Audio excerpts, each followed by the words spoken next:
ارحمهما كما ربياني صغيرا رب ارحمهما كما ربياني صغيرا. وصلى الله تعالى على خير خلقه محمد وآله وأصحابه أجمعين. آمين آمين آمين برحمتك يا أرحم الراحمين.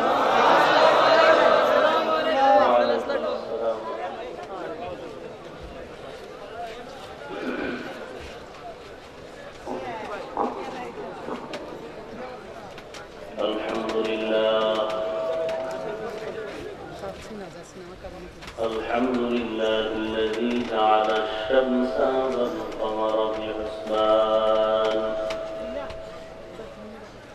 والنجم والشجر يسجدان وفضل زمانا على زمان كما فضل مكانا على مكان وإنسانا على إنسان. ونشهد أن لا إله إلا الله وحده لا شريك له لا ضد له ولا ند له ولا مثل له. ونشهد أن سيدنا وسندنا وحبيبنا وحبيب ربنا وطبيب قلوبنا ومولانا محمدا عبده ورسوله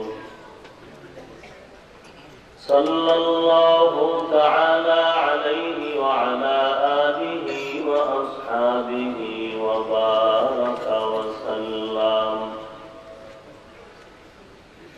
وبارك وسلم تسليما كثيرا كثيرا. الذي أرسله الله تعالى بالحق بشيرا ونذيرا وداعيا إلى الله بإذنه وسراجا منيرا. أما بعد فأعوذ بالله من الشيطان الرجيم. بسم الله الرحمن الرحيم.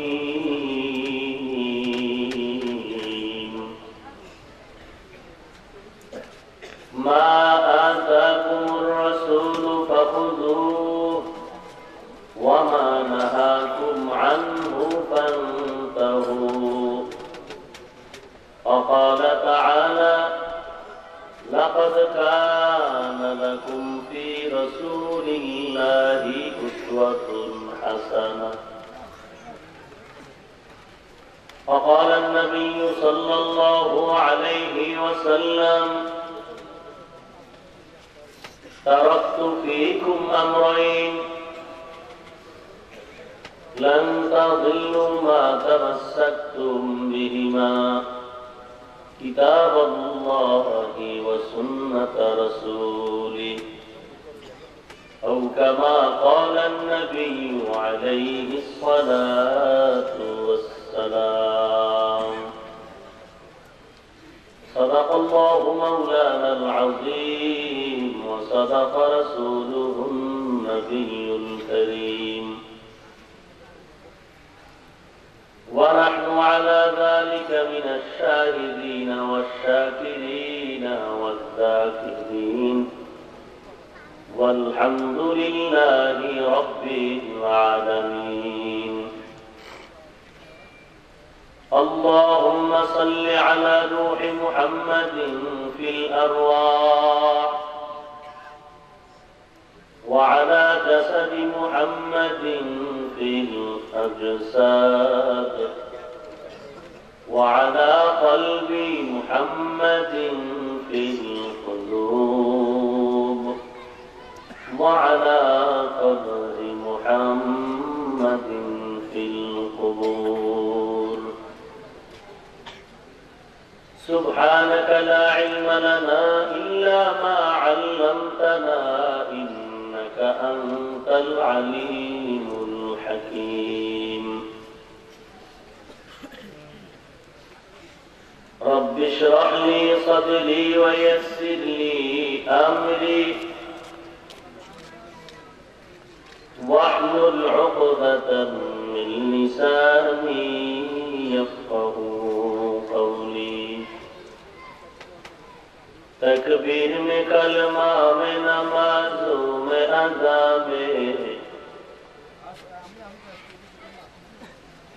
تکبیر میں کلمہ میں نمازوں میں ادا میں اے نام الہی سے ملا نام محمد اے نام الہی سے ملا نام محمد فرماتے ہیں آدم کو مجھے خلد کریم فرماتے ہیں آدم کو مجھے خلد کریم لکھا ہوا تو باپ میرا نام محمد لکھا ہوا تو باپ میرا نام محمد ہے میم میں محبوب یہ مطلب کا اشارہ ہے میم میں محبوب یہ مطلب کا اشارہ پھر کیوں نہ ہو محبوب خدا نام محمد پھر کیوں نہ ہو محبوب خدا نام محمد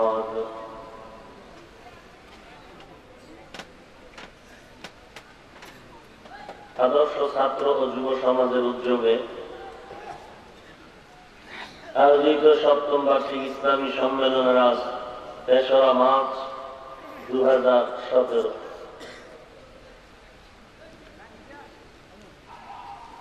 অধ্যকারে মহতি মাহফিলে উপস্থিত মোহতারাম সম্মানিত সভাপতি প্রধান অতিথি বিশেষ অতিথিবৃন্দ মুআজ্জাজ ও মুকাররম জাতির মাথার মুকুট ওয়ারাসাতুল আম্বিয়া হযরত উলামায়ে কেরাম দূর দূরান্ত থেকে আগত আল্লাহ পাকের আশিকিন যাকিরিন শাকিরিন মুহিব্বিন মুরব্বিয়ান ইযাম কলিজার টুকরা আমার সমবয়সী যুবক বন্ধুগণ স্নেহের ছোট ভাই পর্দার আড়ালে অবস্থানরত শ্রদ্ধেয় সম্মানিত মা ও বোনেরা আল্লাহ তাআলা দরবারে লাখো কোটি শুকর ও সুজুদ আল্লাহ রাব্বুল আলামিনের ফিতনার জামানায় কোরআন ও সুন্নাহর ভিত্তিতে সহিহ তরিকায় কিছু কথা বলার জন্য শুনবার জন্য আমাদেরকে কবুল ও মঞ্জুর করেছেন নিয়ামতের শুকর আদায় করে মুসলমান হিসেবে ঈমানের আওয়াজকে উঁচু করে এক আওয়াজে উচ্চ কণ্ঠে সকলেই কালিমাতুশ শুকর উচ্চারণ করি আলহামদুলিল্লাহ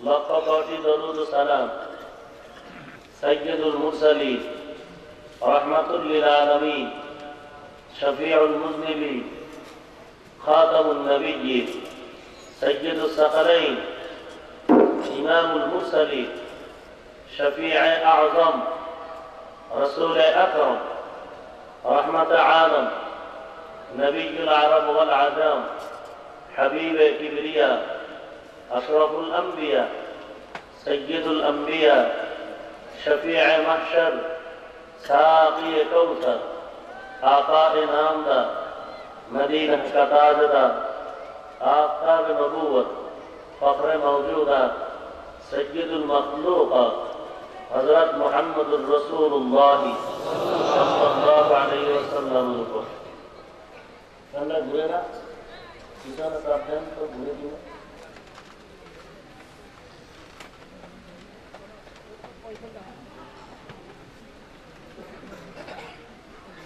কোরআনে হাকিমের সূরা আহজাব এবং সূরা হাশরের ভেতর থেকে দুটো আয়াতের অংশ তিলাওয়াত করেছে। বিশ্ব নবী, শেষ নবী, মহানবী, শ্রেষ্ঠ নবী, জিন্দা নবী, হায়াতুল নবী, সকলেই বলি সাল্লাল্লাহু আলাইহি ওয়াসাল্লাম অসংখ্য অগণিত অমীয় বাণী পবিত্র হাদিস শরীফের মধ্য থেকে একটি হাদিস পড়েছে।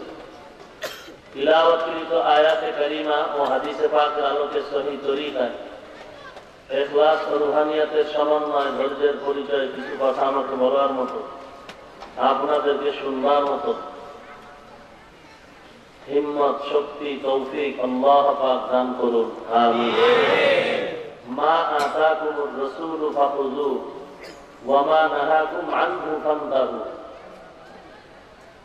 ও সমস্ত জিনিসকে আঁকড়িয়ে ধরো যা নবীজি সাল্লাল্লাহু আলাইহি ওয়াসাল্লাম তোমাদের সামনে এনেছেন, এবং ও সমস্ত জিনিস থেকে ফিরে যাও যে জিনিস থেকে ফিরার জন্য নবীজি বারংবার তাগীদ করেছেন। ভিন্ন আয়াতে আল্লাহ তাআলা বলেন, লাকাদ কানা লাকুম ফি রাসূলিল্লাহি উসওয়াতুন হাসানাহ। অবশ্যই তোমাদের জন্য রয়েছে নবীজি সাল্লাল্লাহু আলাইহি ওয়াসাল্লামের মধ্যে উত্তম আদর্শ। হাদিসে পাকে রাসূলুল্লাহ সাল্লাল্লাহু আলাইহি ওয়াসাল্লাম ইরশাদ করেন, তারাকতু ফীকুম আমরাইন লান তাযিল্লু মা তামাসসাকতুম বিহিমা কিতাবাল্লাহ ওয়া সুন্নাত রাসূলিহি। দুটো জিনিস তোমাদের মাঝে রেখে যায়, যদি এই দুটো জিনিসকে চূড়ান্ত ভাবে আঁকড়িয়ে ধরতে পারো, পশ্চিম কালেও উম্মতে মুহাম্মদী পথভ্রষ্ট হবে না। দুটো জিনিস হলো কিতাব আল্লাহ ওয়া সুন্নাত রাসূলিহি। এক নাম্বার আল্লাহ তাআলার কিতাব কোরআনে হাকিম, দুই নম্বরে হলো তার রাসূলের সুন্নাহ।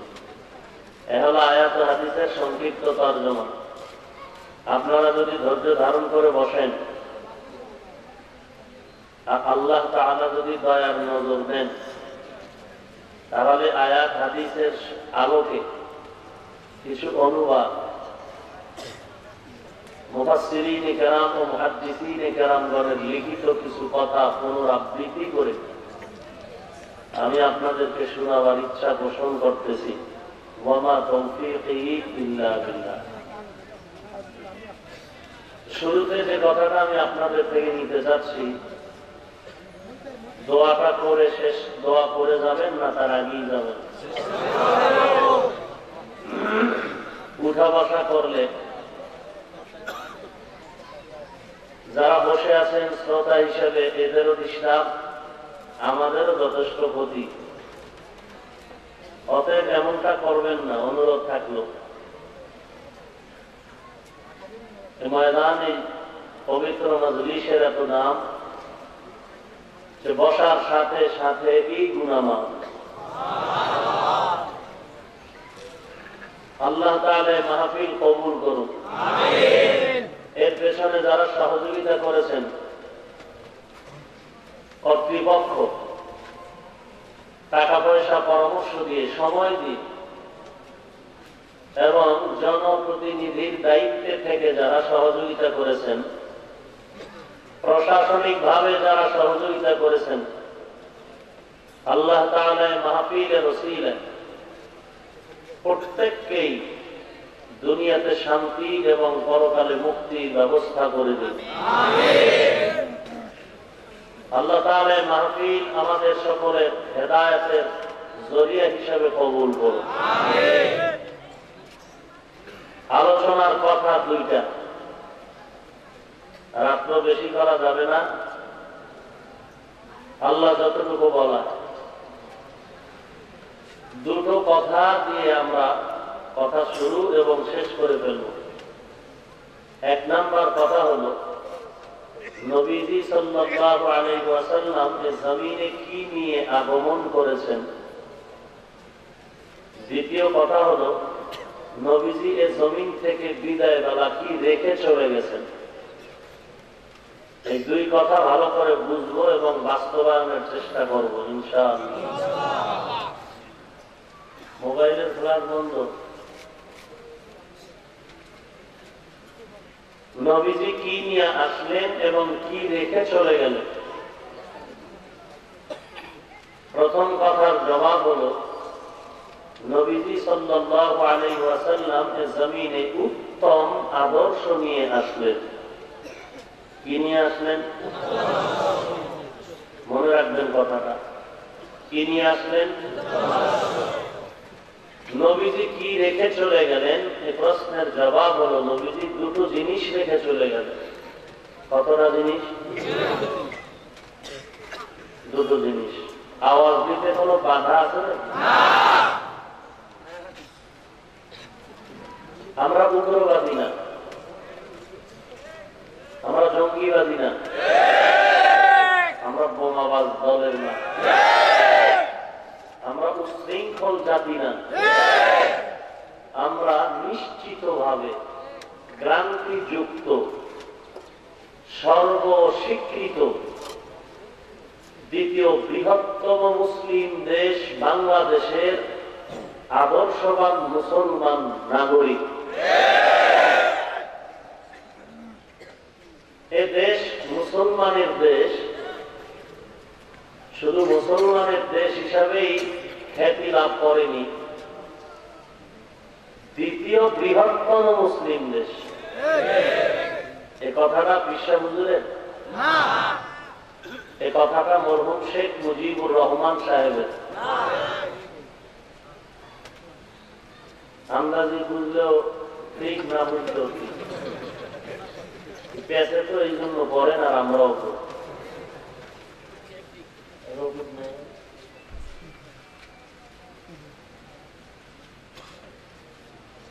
মরহুম শেখ মুজিবুর রহমান সাহেব জালালুই ভাষণে ঐসি সম্মেলনে বলেছিলেন, পৃথিবীর দ্বিতীয় মুসলিম বৃহত্তম দেশ হলো বাংলাদেশ। এই কথাটা এখনো স্বীকৃতি আছে তো? খুব বুঝেন, টাইম কম, এ কারণে বেশি আগাতে পারবো না। খুব বুঝেন, কিলাকিলি করলেও বুঝতে করেন, কাজ না বুঝতে লাফায় না। এখানে জোশের ঠেলায় লাভ দিয়ে এখন হুজুর সব ঠিক, আবার গাঞ্জার বোতল নিয়ে হেন লাভ দিয়ে এখন সব ঠিক। বুঝেন, ভালো করে বুঝেন। তাহলে দ্বিতীয় বৃহত্তম মুসলিম দেশ বাংলাদেশ, আমরা এদেশের আদর্শবান মুসলমান নাগরিক।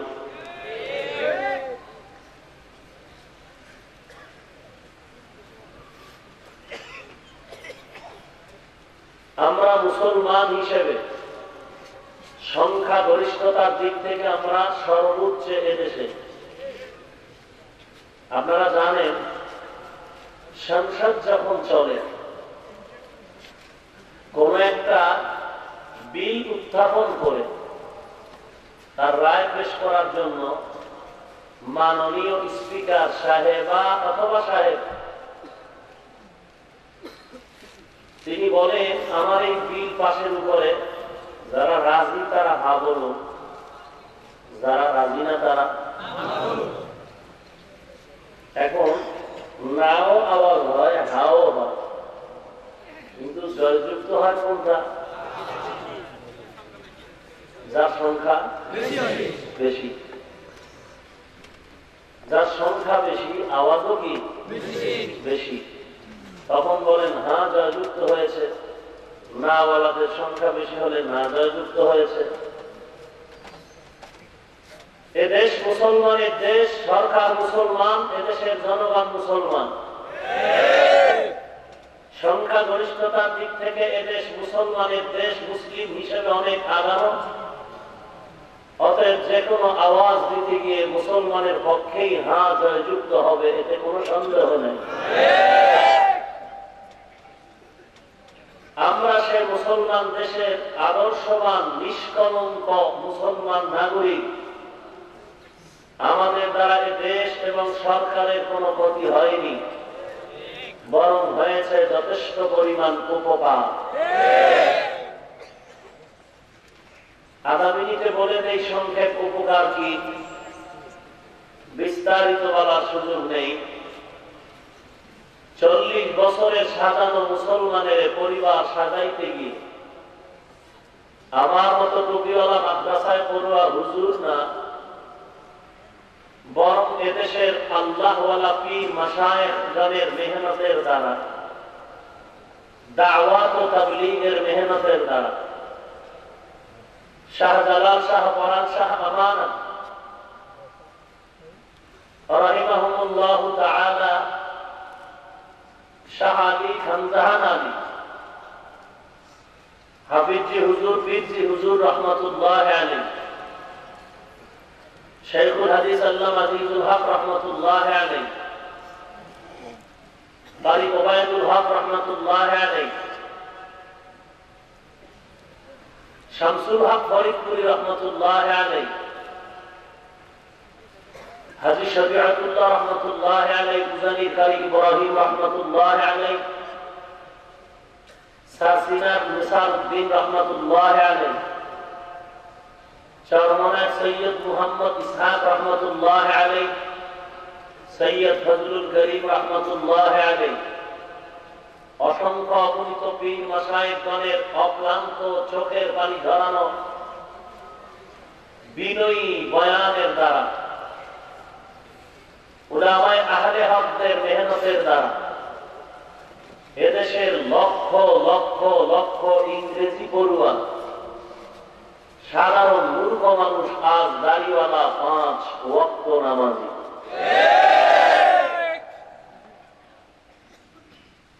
এক সময় সরকারের সামনে মুস্কি হেসে পেছনে গিয়ে সরকারের এদেশের সম্পদ লুণ্ঠন করে আঙ্গুল ফুলে কলা গাছ হয়ে 5 বার এই সোনার দেশটাকে দুর্নীতিতে চ্যাম্পিয়ন করেছিল। কিন্তু আল্লাহওয়ালাদের বয়ান শুনে আজ নামাজি হওয়ার কারণে দেশের সম্পদ নিজেও আত্মসাৎ করে না, কাউকে করতেও দেয় না, এবং সরকার ও দেশের সম্পদ আমানতের সাথে তারা হেফাজত করেন। এটা অবশ্যই একচাটিয়া স্বীকার করে নিতে হবে আমাদের টুপিওয়ালাদের অবদান।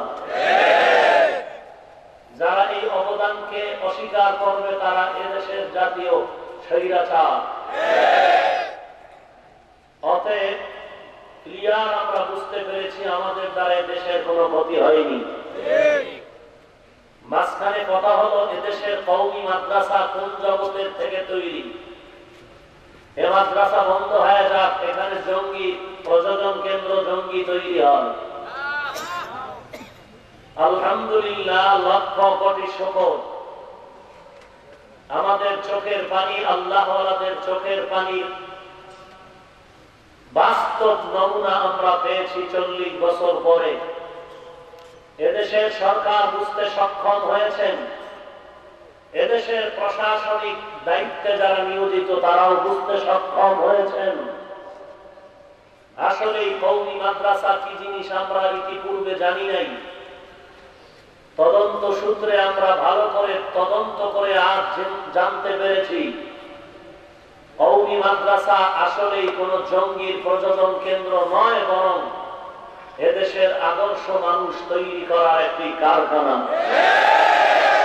একথাটা সরকার এবং প্রশাসন থেকে স্পষ্ট, যে কারণে আজ সরকার থেকে আমাদের বাংলাদেশের কওমি মাদ্রাসা সার্টিফিকেটকে সরকারি অনুমোদন দিতে চাচ্ছেন, আমাদের মুরব্বী উলামায়ে হযরতরা নিতে চাচ্ছেন না। কেউ সরকারি করার জন্য পায়ের জুতা শেষ, চামড়া শেষ, আর আমাদের কওমিওয়ালাদের সরকার সনদ দিতে চাচ্ছেন, আমাদের উলামায়ে কেরাম নিতে চাচ্ছেন না।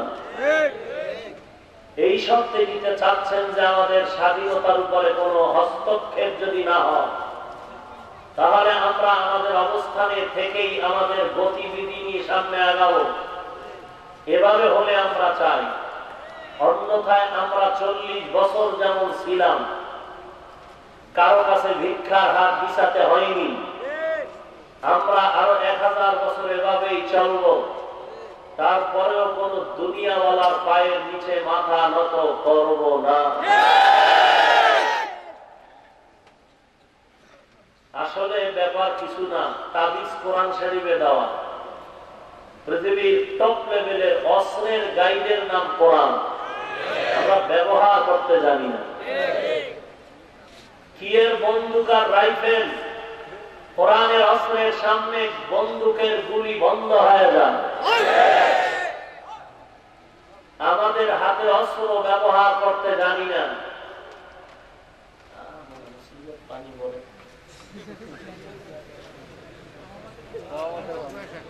আমার তো কেমন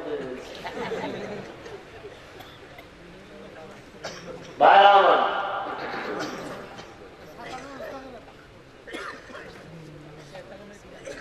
কি কথা বলতেছিলাম? অস্ত্র, কোরআনের অস্ত্র। আল্লাহ তাআলা বলেন জা আল হক ওয়া যাহাকাল বাতিল, হক আসবে, বাতিল পালাবে, কোনো লাঠি নেওয়ার দরকার হবে না। অন্ধকার দূর করার জন্য কোনো হরতালের দরকার আছে না। যদি হরতাল দিয়ে লাঠি নিয়ে আন্দোলন করে মাথা ফাটবে, অন্ধকার দূর হবে না। অন্ধকার দূর করতে হলে আন্দোলনের দরকার নাই, তুমি বাতি জ্বালায় দাও, অটোমেটিক অন্ধকার দূর হয়ে যাবে। বাতিলকে দূর করার জন্য বিড়াবিড়ির দরকার নাই, ইখলাসের পাওয়ার নিয়ে হকের আওয়াজ দাও, বাতিল নিমেষেই ধ্বংস হয়ে যাবে।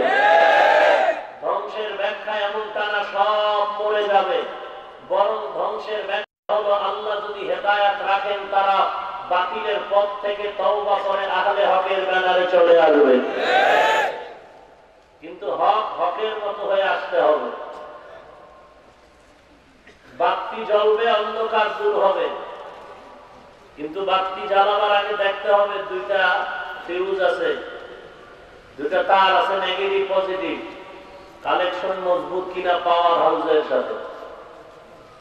যদি পাওয়ার হাউসের সাথে সম্পর্ক বিচ্ছিন্ন হয়, ফট করে নিভে যাবে। হঠাৎ করে নিভে গেলে অপ্রস্তুত ভাবে বিপাকে পড়ে যেতে হবে। অতএব হকের আওয়াজ দেওয়ার আগে মালিকের গভীর সম্পর্ক নিয়ে ইখলাসের আওয়াজ যখন দেওয়া হবে, তখনই আওয়াজ হবে মজবুত। ইখলাস বিহীন গায়ের জোর আর জনশক্তি দিয়ে হকের আওয়াজ তুললে তাৎক্ষণিক কিছু হতে পারে, কিন্তু এর স্থায়িত্ব হবে না। অতএব ইখলাস থাকতে হবে। আর ইখলাসের তাকওয়ার মেডিসিন ভেতরে ঢুকানোর জন্য পাওয়ার হাউসের সাথে সম্পর্ক লাগবে। পাওয়ার হাউস হলো মদিনা। মদিনার আদর্শের সাথে আমাদের সংযোগ লাগাতে হবে। বলে মদিনার পাওয়ার হাউসের সাথে সংযোগ আমি পারি না, কারণ এই যে বিদ্যুৎ চলতেছে এর পাওয়ার হাউস চট্টগ্রাম শহরে, বুঝেন নেই? কিন্তু এই যে বিল্ডিং এর বাতি নিল, এখানে আরো 10টা বিল্ডিং এ বিদ্যুতের লাইন নিল, সংযোগ নিল, এদের জন্য কিছু সেমি পাওয়ার হাউস ট্রান্সফরমার আছে ছোট, অর্থাৎ এই 10টা বিল্ডিং কে কন্ট্রোল করার জন্য একটা পাওয়ার হাউস দেওয়া আছে, পাওয়ার কন্ট্রোল দেওয়া আছে। এখানে সমস্যা হলে এখানেই ট্রান্সফরমার থেকে সমাধান করা যাবে। এখন বাসাওয়ালা যদি বলে আমি মূল পাওয়ার হাউসের মূল খাম্বা থেকে, খুঁটির থেকে আমি বিদ্যুৎ নিব, বিবেক এটা সমর্থন করবে না, কারণ হাজার হাজার পাওয়ারের তার মেইন লাইন, ওখান থেকে ডাইরেক্ট বাসায় লাইন নেওয়া অসম্ভব। বলে তাহলে তুমি ওই লাইনই নিবা, আলাদা একটা কন্ট্রোল ট্রান্সফরমার ছোট আকারের নাও। কথা বুঝেন? পৃথিবীর সব থেকে বড় পাওয়ার কন্ট্রোল হলো তাকওয়ার একমাত্র মদিনা। মদিনার সাথে আমি বান্দার যোগাযোগ করার লাইন খুব গরম, কারণ আমি দুর্বল, ওখানের পাওয়ার হাউসের পাওয়ার অনেক বেশি। আমার জিহ্বা না পাক, আমার চোখ না পাক, আমার হাত না পাক, আমার অন্তর না পাক, অতএব আমি ওখানে হাত দিলে আমার আগুন লেগে ঘর শেষ হয়ে যাবে। তাহলে আমার থেকে একটু ভালো আমলওয়ালা, আমার থেকে ভালো জিকির করেনেওয়ালা, আমার থেকে আর একটু উঁচু মানের আমলওয়ালা, আল্লাহওয়ালা, যাদের সাথে মদিনার সম্পর্কটা এসে তারা মোটামুটি এক একটা দেশের কন্ট্রোল পাওয়ার হয়ে আছেন, তাদের সাথে ছোট ছোট ঘরওয়ালারা, ছোট ছোট বেআমলওয়ালারা ওই পাওয়ার হাউসের সাথে সম্পর্ক লাগাও। লাগায় যখন তুমি মোবাইলে চাপ দিবা তখন ক্রমান্বয়ে তোমার লাইনটাও মূল জায়গায় চলে যাবে। এই দেশের মদিনার সাথে পাওয়ার হাউসের সম্পর্ক যাদের আছে এরা হলেন একমাত্র এ জমিনে আহলে হক আল্লাহওয়ালারা। আহলে হক আল্লাহওয়ালা, আল্লাহওয়ালার সাথে সম্পর্ক লাগাতে হবে। আল্লাহ আমাদের বুঝার তৌফিক দান করুন। পেছনের কথাটা আবার জিজ্ঞাসা করতেছি, ভাই ডিস্টার্ব করা যাবে না, এই বন্ধ করেন, ভিডিও একভাবে রাখেন আর বন্ধ রাখেন, ডিস্টার্ব করবেন, ভলিউম বাড়াও। পেছনের কথাটা আবার জিজ্ঞাসা করি, নবীজি কি নিয়ে আসছেন এই জমিন? শুধু আদর্শ বললে গুনাহ হবে, উত্তম আদর্শ। বলেন বলেন কি নিয়ে আসছেন? নবীজি দুনিয়াতে কয়টা জিনিস রেখে চলে গেলেন? দুইটা। কয়টা? এক নম্বরে কোরআন, এক নম্বরে আবার মহব্বতে বলেন দুই নম্বরে, এক নম্বরে দুই নম্বরে। কেউ বলেন হাদিস, কেউ বলেন সুন্নাত। নবীজি বলেছেন হাদিস না, বলেছেন কি? কিতাব আল্লাহ ওয়া সুন্নাত রাসূল। এক নম্বরে কিতাব কোরআন, দুই নম্বরে সুন্নাত। কার সুন্নাত? রাসূলের সুন্নাত। কার সুন্নাত? সুন্নাত শব্দটা কোনো পীরের আমদানি করা না, এটা নবীজির জবান মোবারকের শব্দ। অর্থাৎ সুন্নাত শব্দটাকে যে বাঁকা নজরে দেখবে তার অন্তর বাঁকা হয়ে যাবে।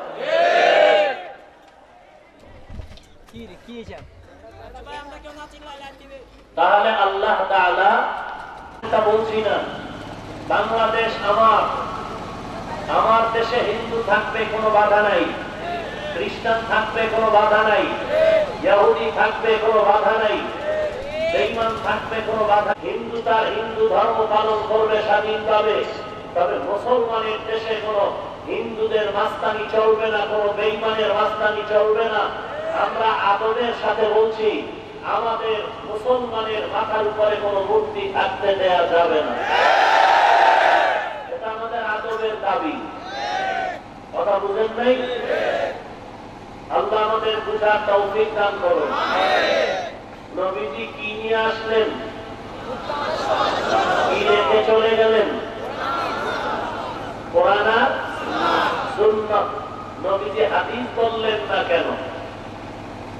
নবীজি সুন্নাত বললেন, হাদিস বললেন না কেন? সংক্ষেপ তার জবাব হলো নবীজি সুন্নাত বলার এক নাম্বার কারণ, হাদিস না বলার কারণ। কোরআন শরীফ এমন এক কিতাব, জামিউল উলুম, কোরআনের নাম নিলে আর হাদিস বলার অপেক্ষা রাখে না। কারণ কোরআন শরীফ এমন এক কিতাব, এটা বললে আর হাদিস বলার অপেক্ষা রাখে না। কারণ হাদিস শরীফ ভিন্ন কিছু নয়, কোরআন শরীফেরই ব্যাখ্যা। কথা বুঝেন? আজ সারা দুনিয়ার বেঈমানেরা কোরআন বন্ধ করার জন্য উঠে পড়ে লেগেছে। আজ পর্যন্ত আমি শুনি নাই কেউ বলেছে হাদিস বন্ধ করো। সব বেঈমানেরা বলে কোরআন বন্ধ করো, কোরআনের মাদ্রাসায় তালা লাগাও, কোরআনের তাফসীর মাহফিলে 44 জারি করো, কোরআনের মাইকের তার কেটে দাও, কোরআনের আওয়াজ বন্ধ করো, কারণ শোনা ছেলেদের লেখাপড়ার ক্ষতি হয়। আল্লাহ তাআলার জাতের কসম খেয়ে বলছি, আমার দেশের শোনা ছেলেদের লেখাপড়া কোরআনের মাইকের আওয়াজে ডিস্টার্ব হয় না। আমার দেশের শোনা ছেলেদের লেখাপড়ার ক্ষতি হওয়ার পেছনে কারণ টেলিভিশন আর ক্রিকেট খেলা। আল্লাহ আমাদের হেদায়েত দান করুন। ভাইরা আমার, নবীজি সুন্নাত বলার দ্বিতীয় কারণ, উম্মতে মুহাম্মদী নবীজির জীবনের কিছু যদি বাস্তবায়ন করতে চায়, আমল করতে চায়, সেটা হবে সুন্নাত, হাদিস না। হাদিস আমল করার সুযোগ নেই। রক্তের বিনিময়ে হলো আমরা হাদিসকে সমর্থন করি, কিন্তু আমলের ক্ষেত্রে, বাস্তবায়নের ক্ষেত্রে হাদিস না সুন্নাত? সুন্নাত। হাদিস বাস্তবায়ন করাও যাবে না, চাইলেও হবে না। হাদিসে আছে নবীজি 9টা বিবাহ করেছেন। পারবেন কেউ এই হাদিস আমল করতে? হাদিস সমর্থন তো করি, কথা বল না কেন? সমর্থন করি, তবে বাস্তবায়ন করা যাবে না, হারাম। অতএব আমলের জন্য হাদিস না সুন্নাত? আল্লাহ আমাদের বুঝার তৌফিক দান করুন।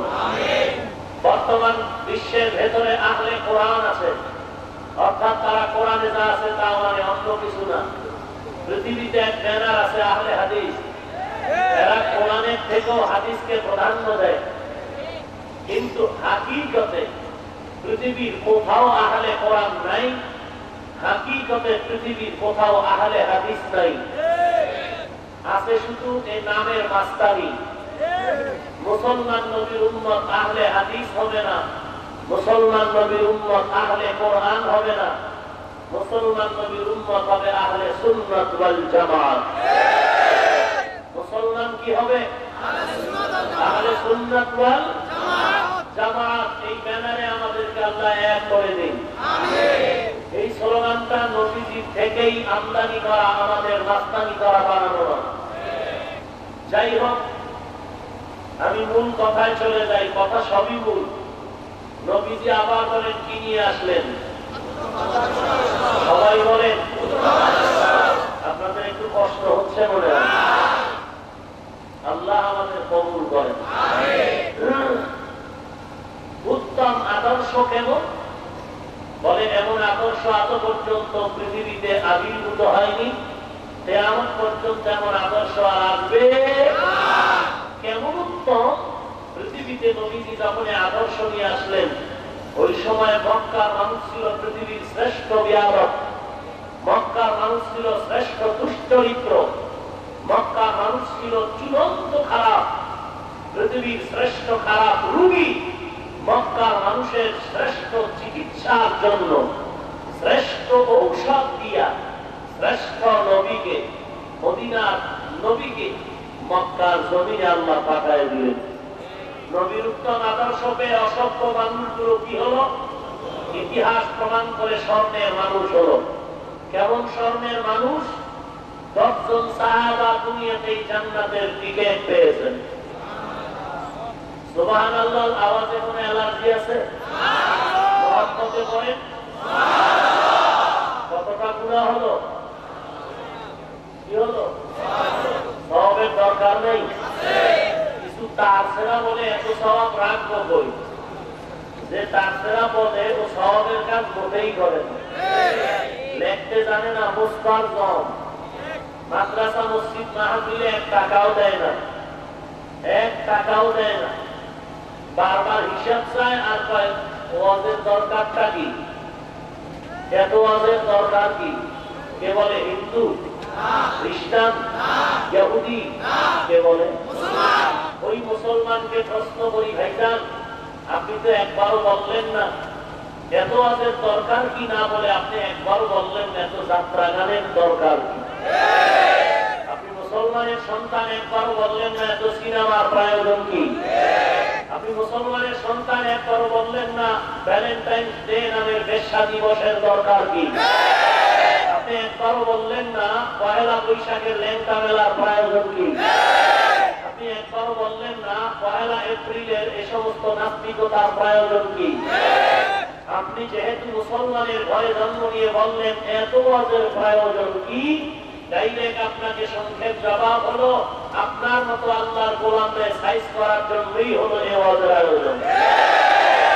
কথা ক্লিয়ার? আল্লাহ আমাদের হেদায়েত দান করুন। নবীজি কি নিয়ে আসলেন? উত্তম আদর্শ নিয়ে আসলেন। আজ আমার দেশের মুসলমান নবীর আদর্শকে বৃদ্ধাঙ্গুলি দেখায় বলে পছন্দ করি না, অথবা নবীর আদর্শ পূর্ণাঙ্গ আদর্শ না। যে কারণে নবীর উম্মতেরা আজ নবীর আদর্শকে জবাই করে বেঈমানের আদর্শকে গ্রহণ করতেছে। কিন্তু কোন আদর্শই জন্মগত মানুষকে আদর্শবান মানুষ বানাতে পারে না, একমাত্র মদিনাওয়ালা নবীর আদর্শ ব্যতীত। জমিনে বহু আদর্শের তৈরি হয়েছে। মাও সেতুনের আদর্শ, Lenin, Karl Marx, Abraham Lincoln, Plato, অ্যারিস্টটলের বহু আদর্শে জমিনে আছে। সমাজবাদ, পুঁজিবাদ, গণতন্ত্র, সোশ্যালিজম, কমিউনিজম, ক্যাপিটালিজম, বহু আদর্শে জমিনে আছে। কিন্তু কোন আদর্শ জন্মগত মানুষটাকে আদর্শওয়ালা বানাতে পারেনি। বরং নবীর আদর্শ জবাই করে যারা বেঈমানের আদর্শের পেছনে ঘুরেছে, এরা জন্মগত মানুষ হওয়ার পরে এরা আদর্শবান না হয়ে অসুস্থের চরিত্রে চলে গেছে। আল্লাহ আমাদের হেদায়েত দান করুন। রাগ করেন আপনারা?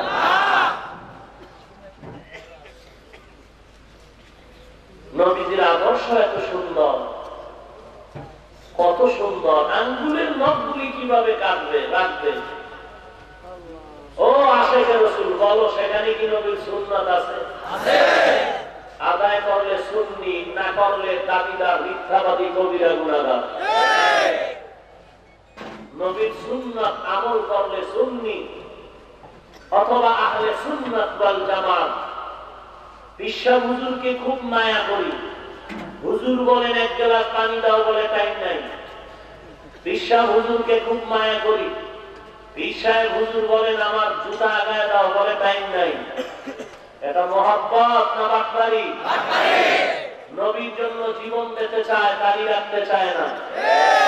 নবীর জন্য জীবন দিতে চাই, টুপি পরতে চাই না। নবীর জন্য জীবন দিতে চাই, পর্দা করতে চাই না। এটা আশেক না, এটা বাটপারি। এটা ধার্মিকতা না, ধার্মিকতা না, ধার্মিকতা না। একেই বলে ধর্ম ব্যবসায়ী। ধর্মের নামে জিকির করে, ধর্ম পালন করে না, এরাই হলো ধর্ম ব্যবসায়ী।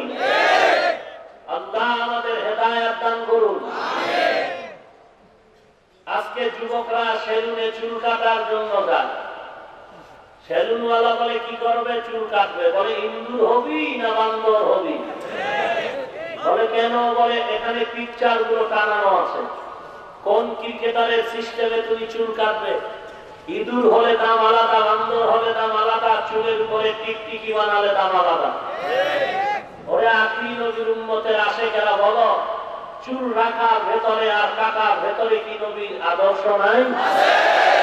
তুমি আজকে বৃদ্ধাঙ্গুলি দেখাচ্ছ কাকে? আর বিবাহের অনুষ্ঠানে গায়ে হলুদ না দিলে হয় না, অথচ মুসলমানের জন্য গায়ে হলুদ হারাম। কিন্তু বর্তমানে আরো বিঘ্নতা। গায়ে হলুদের সিস্টেম, ছেলেকে গোসল করাবে মেয়েরা, মেয়েকে করাবে ছেলেরা। যুবক যুবতীদের নাচ হবে, গান হবে, ডেস্কে চলবে, ভিডিও ক্যামেরায় ফুটেজ টানবে। আল্লাহ মাফ করুন, বেয়াদবি মাপ চেয়ে নিচ্ছি সবার থেকে। আল্লাহর ওয়াস্তে বেয়াদবি মাপ চাই, জান্নাতে নেওয়ার জন্য, জাহান্নাম থেকে বাঁচাবার জন্য বলছি। আল্লাহর ওয়াস্তে শুনুন, ঈমানের মহব্বতে বলছি। এই বিবাহের অনুষ্ঠান থেকে, গায়ে হলুদের অনুষ্ঠান থেকে গভীরভাবে যদি নাকটা লাগানো হয়, বেশ্যার আত্মার গন্ধ পাওয়া যায়। অথচ নবীর আদর্শ কত চমৎকার, পারফেক্ট। তুমি মুসলমানের সন্তান হয়ে টেনশনে আছো, টুপি পরবো কি পরবো না, দাড়ি রাখবো কি রাখবো না। অথচ বেঈমানের ঘরে জন্ম নিয়ে অক্সফোর্ড বিশ্ববিদ্যালয় থেকে ডিগ্রি অর্জন করে, ডক্টরেট ডিগ্রি নিয়ে শিবশক্তি স্বরূপজি কালেমা করতে একবারও চিন্তা করেনি। তুমি মুসলমানের ঘরে জন্ম নিয়ে নবীর আদর্শ মানবা কি মানবা না, টেনশনে আছো।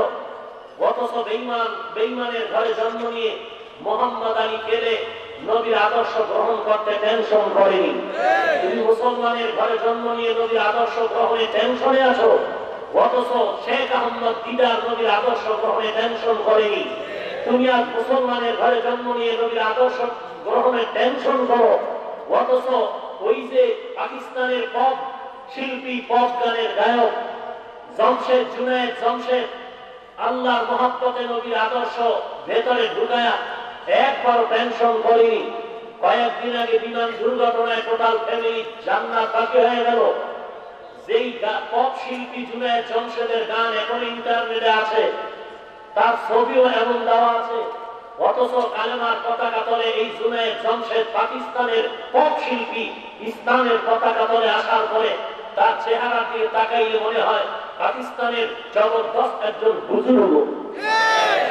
তুমি মুসলমানের সন্তান হয়ে নবীজির আদর্শকে গ্রহণ করতে টেনশন করো, অথচ আমেরিকার বৈজ্ঞানিক নীল আর্মস্ট্রং, মাইকেল কলিন্স আল্লাহ নবীর চাঁদের ফাটল দেখে কালেমার পতাকায় ঢুকতে কোনো টেনশন করেনি।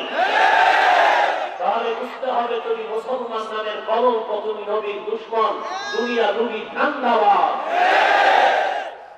নবীর জন্য জীবন দিতে চাও, টুপি পড়তে অ্যালার্জি কেন?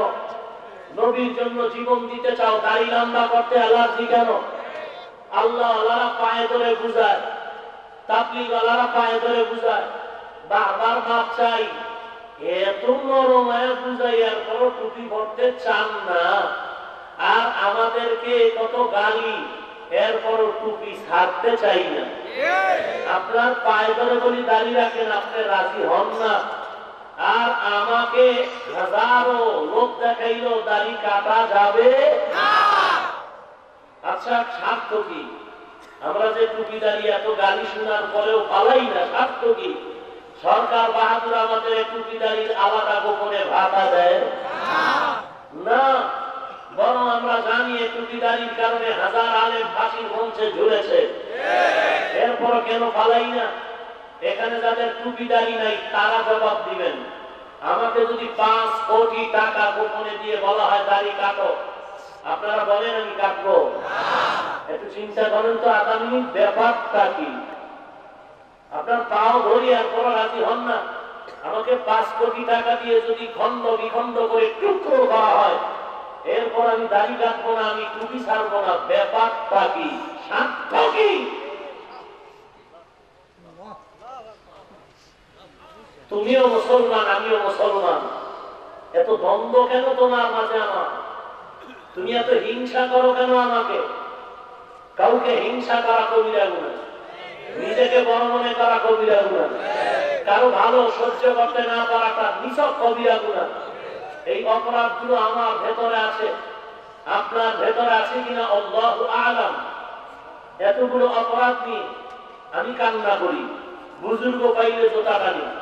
আপনার নামাজ নাই, দাড়ি নাই, টুপি নাই, আপনার কত কাদা দরকার? অথচ এখন ওয়াজের প্যান্ডেল কৌতুকের মহল হয়ে গেছে। যেই বক্তা বেশি হাসাতে পারে তার দাম স্মার্ট বক্তা। কান্নাকাটির বয়ানে জমিন থেকে উঠে গেছে। এক বক্তা সাহেব তো ওয়াজে বলেই ফেললেন, এত কাঁদো কেন বাঙালি? নবীজি বেশি কাঁদে নাই। নাউজুবিল্লাহর আওয়াজে বোঝা যায় ওই পক্ষের কিছু দালাল এখানে আছে। নবীজি বেশি কাঁদেন নাই। পয়গম্বর বলেন, মান বাকা মিন খাশিয়াতিল্লাহ হারামাল্লাহু তিনকান আইনা আলান নার। জাহান্নামের আযাবের ভয়ে কেউ যদি চোখের পানি ছেড়ে দেয়, আল্লাহ তাআলা ওই চোখের পানির বিনিময়ে জাহান্নামের আগুন হারাম করে দিবে। আল্লাহ তাআলা বলেন, ফালইয়াযহাকু কালীলান ওয়ালইয়াবকু কাসীরা। কম হাসো, বেশি বেশি কান্না করো ভাই। তুমি আমি আর কত কাঁদি, পেছনের দিকে যাও। সাহাবায়ে কেরাম নবীর হাতে ধরা সাহাবা, আশায়ে মুবাশশারা 10 জন সাহাবা এই জমিনের ভিতরে জান্নাতের ওপেন টিকেট পেয়েছেন। এর ভিতরে 1 নম্বরে হলেন আবু বকর সিদ্দিক রাদিয়াল্লাহু তাআলা, দ্বিতীয় হলেন হযরত ওমর, এরপরে হলেন হযরত ওসমান ও আলী। ইতিহাস করে দেখো রে বাঙালি মুসলমান, আবু বকরের ইতিহাস শুধু কান্নার ইতিহাস, ওমরের ইতিহাস কান্নার ইতিহাস, ওসমানের ইতিহাস কান্নার ইতিহাস, আলীর ইতিহাস কান্নার ইতিহাস। কত কাঁদা কাঁদলেন তারা, কত কাঁদা কাঁদলেন। সংক্ষেপ কথা, সারা দুনিয়ার মানুষের কান্না যদি এক পালায় দেওয়া হয়, আবু বকরের কান্না সমান হবে না। সারা দুনিয়ার মানুষের কান্না যদি এক পলায় দেয়া হয়, ওমরের কান্না সমান হবে না। ঈদের দিন ওমর দরওয়াজায় তালা লাগায় কান্না করেন। আবু হুরায়রা রাদিয়াল্লাহু তাআলা আনহু বলেন, ও ভাই ওমর, আনন্দ করবেন, আজ কেন আপনি কান্না করেন, কি ব্যাপার? ওমর বলে, আনন্দ তো ওই ব্যক্তি করবে যার কোনো চিন্তা নাই। আবু হুরায়রা বলেন, আপনার কিসের চিন্তা, কেন আপনি কাঁদেন? ওমর বলে, রমজান চলে গেল, রোজা মাসে রোজা রাখলাম, কবুল হলো কিনা চিন্তা। রমজানে কোরআন খতম করলাম, কবুল হলো কিনা চিন্তা। রমজানের ভেতরে 20 রাকাত তারাবি পড়লাম, কবুল হলো কিনা চিন্তা। জাহান্নামের আগুন থেকে নাজাত পেলাম কিনা চিন্তা। আবু হুরায়রা ডেকে বলেন, ওমর, আল্লাহ তো আপনাকে জান্নাতের টিকেট ওপেন দিয়েছেন, আবার কিসের চিন্তা? ওমর চোখের পানি ছেড়ে বলেন, ভাই, যেই আল্লাহ জান্নাতের টিকেট দিতে পারলেন, ওই আল্লাহ যদি একবার রাগ করে, ওই আল্লাহ আবার জান্নাতের টিকিট ক্যান্সেল করে দিতে পারে। हकीकत से तू दुनिया पे खबर है, दुनिया की नुमाइश पर नजर है। नमी गोयम के आज दुनिया जुदा बरस बहर कार के बाशी खुदावा। আমার নবীর উত্তম আদর্শ ওমরের মতো মানুষ পেয়ে কত দামি হয়ে গেল। ওমর যে পথ দিয়ে চলতে, ওই পথে শয়তান চলতে বড় ভয় পায়। যুবক মদের বোতল নিয়ে রাস্তা দিয়ে যায়, হঠাৎ করে তাকায় দেখে রাস্তার মাথায় ওমর আসতেছে। মদের বোতল নিয়ে যুবক বিপাকে পড়ে গেল, ভয়ে শরীর কাঁপতেছে। মাথাটা নত করে ডাকলেন, ও মালিক, এই বিপদ থেকে তুমি আমাকে বাঁচায় দাও। ওমরের সামনে কোনো আওয়াজ নাই, তরবারি সাথে আছে, দেরি করবে না রে মালিক। ওমর হেঁটে হেঁটে কিনারায় চলে আসলেন। যুবকের হাতের বোতল দেখে বলে, বোতলটা দাও দেখি কি আছে তোমার বোতলে। যুবক কাঁপতে কাঁপতে বোতল যখন ওমরের হাতে দেয়, ওমর বোতলটা হাতে নেওয়ার পরে তাকায় দেখে বোতলে একটা ফোঁটা মদও নাই, পুরা বোতল এখন দুধের দ্বারা ভরা। নবীর আদর্শ কত সুন্দর, ও নবীর উম্মতের দল। ওমরের দরবারে এক আল্লাহর গোলাম দাঁড়ায় বলেন, ওমর, নবীর আদর্শের একটু বয়ান আমারে শুনায় দেন। ওমর বলে, আমার দ্বারা সম্ভব না, কারণ আমি নবীর জীবনীটা পুরা পাই নাই। ঈমান হারা অবস্থায় আমার অনেক সময় চলে গেল। আমি জীবনের এক পর্যায়ে নবীর গর্দান নিতে এসে কালেমার পতাকায় ঢুকেছি। আমি তরবারি নিয়ে দৌড়াইছিলাম, আমি মুহাম্মদের গর্দান নিয়ে যাব। 100 লাল পুরস্কার আমাকে আবু জাহাল ঘোষণা করেছে, কিন্তু আল্লাহ তাআলা আমাকে হেদায়েতের কারাগারে কবুল করেছে। আমার দ্বারা সম্ভব হবে না। নবীর আদর্শের বয়ান যদি শুনতে চাও, দৌড়ায়া বেলালের কাছে যাও, কারণ বেলালের নবী বড় আদর করে, মহব্বত করে। বেলালের দরবারে যাও, নবীর আদর্শের বয়ান শোনার জন্য সেখানে চলে যাও, কারণ বেলালের নবী বহু সফরের সাথী বানায় নিয়ে যাও। বেলালের থেকে নবীর অনেক ইতিহাস আদর্শ জানতে পারবা। লোকটা বেলালের দরবারে চলে যায়। বেলাল বলে, আমার দ্বারা সম্ভব না, কারণ আমিও নবীর জীবনীটা পুরা পাই না। আফ্রিকার জঙ্গল থেকে আমি কোন এক সময় নবীর চেহারা দর্শন করে কালেমা পড়েছি, নবীর জীবনী আমি পুরা পাই না। আমার থেকে তোমরা পুরা আদর্শ পাবেন। কে সে বেলাল? কে সেই বেলাল? মদিনার থেকে আমার নবী স্বাধীনতার পতাকা উড়ায়া মক্কা বিজয়ের স্লোগানে মক্কায় হাজির। কাবার কিনারায় গিয়ে নবী নিজ হাত মোবারকে লাঠি নিয়ে কাবার মূর্তিগুলো ভেঙে ভেঙে ফেলে দেয় টুকরো করে। এরে আলী, তুমিও এই মূর্তিগুলো ভেঙে দাও, কারণ আমি নবী দুনিয়াতে মূর্তি ভাঙার জন্য আল্লাহর পক্ষ থেকে আদিষ্টিত হয়েছে। পরে নবীর উম্মতের দল আজকে ওই আদালতের সামনে মূর্তির বিরুদ্ধে আন্দোলন চলতেছে, চলবে, কিন্তু তুমি তোমার দিকে তাকাও, তোমার ঘরের আলমারি সুকেস গুলো বানর বাপ ভাল্লুক দিয়া বোঝাই করে রাখছো। তোমার ছোট শিশু বাচ্চাটা কান্না করে, তোরা দোকানে গিয়ে তো একটা পুতুল দাও, দোয়া দোকান থেকে তুমি একটা পুতুল কিনে বাচ্চারে বলো বাবু আনছি বাবু, অথবা তুমি বলো বেবি নিয়ে আসছি বেবি, বাচ্চাটা দিলা। অথচ আমরা যারা উলামায়ে হাজরাত আমাদের বাচ্চাগুলো কান্নার কারণে কোনোদিন তো মুক্তি কিনলাম না, কোনোদিন পুতুল কিনলাম না। পরে নবীর উম্মতের দল, আমি আরো আগে বলেছি, অস্ত্র আমার হাতে ব্যবহার করতে জানি না। বাচ্চা কান্না করে, হাতের মধ্যে নিয়ে জিকির দাও, দরুদ পড়ো, বাচ্চা কান্না বন্ধ হবে, ঘুমিয়ে পড়বে। মূর্তি কিনার দরকার নাই, কারণ আমার নবী বলেন স্পষ্ট সহিহ হাদিস, যেই ঘরে ছবি থাকবে জিদ জানোয়ারের রহমতের দৃষ্টা ডুববে না। আল্লাহ নবী বিজয়ের পতাকা উড়ায় মক্কার জমিনে গিয়া বললেন, আজ আমরা বিজয়ের মহাব্বতে খুশি মনে আজ আমরা পাজামাত নামাজ আদায় করব।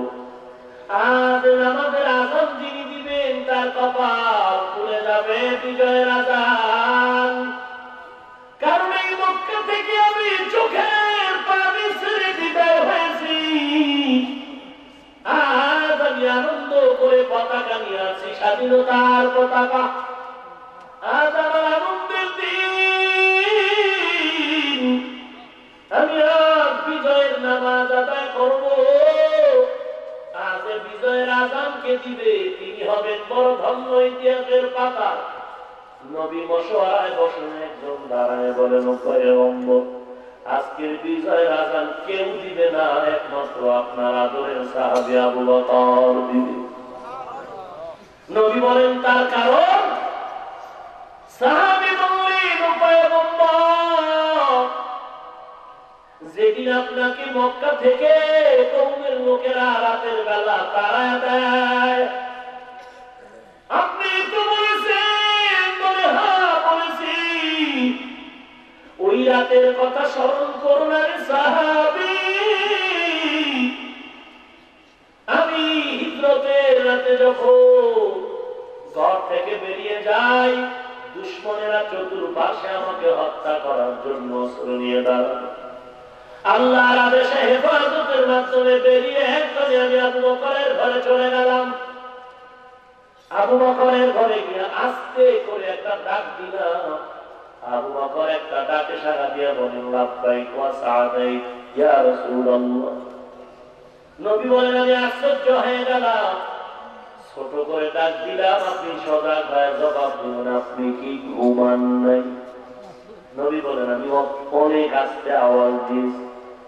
আবু বকর আওয়াজের পুরাটা শেষ না হতেই দরজা করে বলেন, লাব্বাইক। আবু বকর, আপনি কি ঘুমান নাই? আবু বকর চোখের পানি ছেড়ে বলেন, ও পয়গম্বর, আল্লাহ তাআলার জাতের কসম, 2-2.5 বছর আগে আপনি আমার কানে আওয়াজ দিয়েছিলেন, মদিনার পথে আপনি হিজরত করবেন, আমি হলো সফরের সাথী।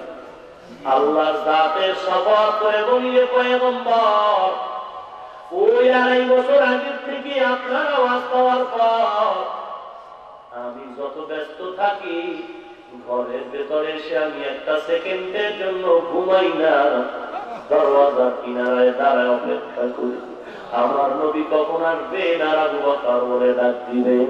আমি যদি আবু বকর ঘুমায় যাই আর আমার মায়ার নবী, এতিম নবী, সে যদি ডাক দিয়ে না পায়, ওই দুশমনেরা এসে আমার নবীর উপরে আক্রমণ করবে, আমি আবু বকর বেঁচে থেকে লাভ নাই।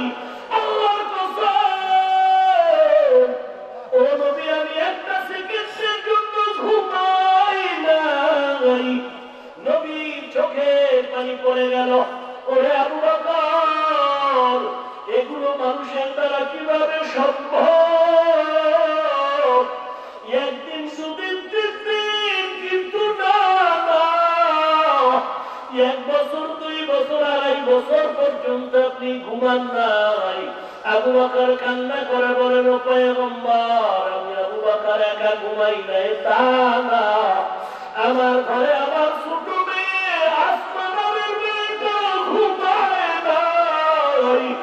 আমার আসমা নামের মেয়েটাও সারা রাত্র নাস্তা রেডি করে অপেক্ষায় থাকে। আমার মায়ার নবী কখন আসবেন? আমার নবীকে লম্বা মদিনার সফরে নাস্তা দিয়ে দিন। আমার মেয়ে আসমাও ঘুমায় দাঁড়ে নবী, আমি আবু বকর ঘুমাই না, আমার মেয়ে আসমাও ঘুমায় না। শুধু আমি মেয়ে ঘুমাই না এমনটাও না, আমাদের সফরে বাহন হিসাবে উট কিনেছিলাম, ওই উট খুঁটির গোড়ায় বেঁধে রাখছি, তাকে দেখে উট ঘুমায় না। পথে পথে থাকে, নবী কখন আনবেন? নবীকে বহন করে মদিনার পথে যাবে। উট মনে মনে ভাবে, যদি ঘুমায় যায় নবীর নিয়ে সফর করতে বড় কষ্ট হবে। মায়ার নবী কান্না করে বলেন, রে আবু বকর, এর বিনিময়ে দেওয়ার মতো কিছু নেই, তবে আমি আল্লাহর কাছে দোয়া করে যাই রে আবু বকর, আল্লাহর কাছে বলি, মালিক তুমি আমল করে কবুল করে নাও। আবু বকরের সফর আজকে থেকে শুরু, মদিনা পর্যন্ত শেষ নয়। আবু বকরের সফর শেষ হবে জান্নাতের ময়দানে। ওরে নবীর উম্মত, মায়ার নবী আবু বকরের নিয়ে বাইতুল্লাহ কিনারায় হাজির। বিদায় বাইতুল্লাহ, তোমার সাথে আর সাক্ষাৎ হবে না, তবে মনে চায় না এই জমিন ছেড়ে আমি মদিনার পথে যাই, কারণ এই জমিনে আমার কত ঘাম, কত রক্ত ঝরলো জমিনের ভেতরে। আমার মনটা চায় না আমি মদিনা চলে যাই, আমার জন্মভূমি। তারপরও আমার তুষ্টির লোকেরা থাকতে দিল না রে কাবা, বিদায় নিয়ে যায়। আজ আমার চোখের ভেতরে পানি। এমন একদিন আমি হাসি মুখে বিজয়ের পতাকা নিয়ে আসবো, ও কাবা, আমার নবী কাবা থেকে বিদায় হয়, কিছু দূর যায়, আবার পিছনে কাবার দিকে ফিরে তাকায়।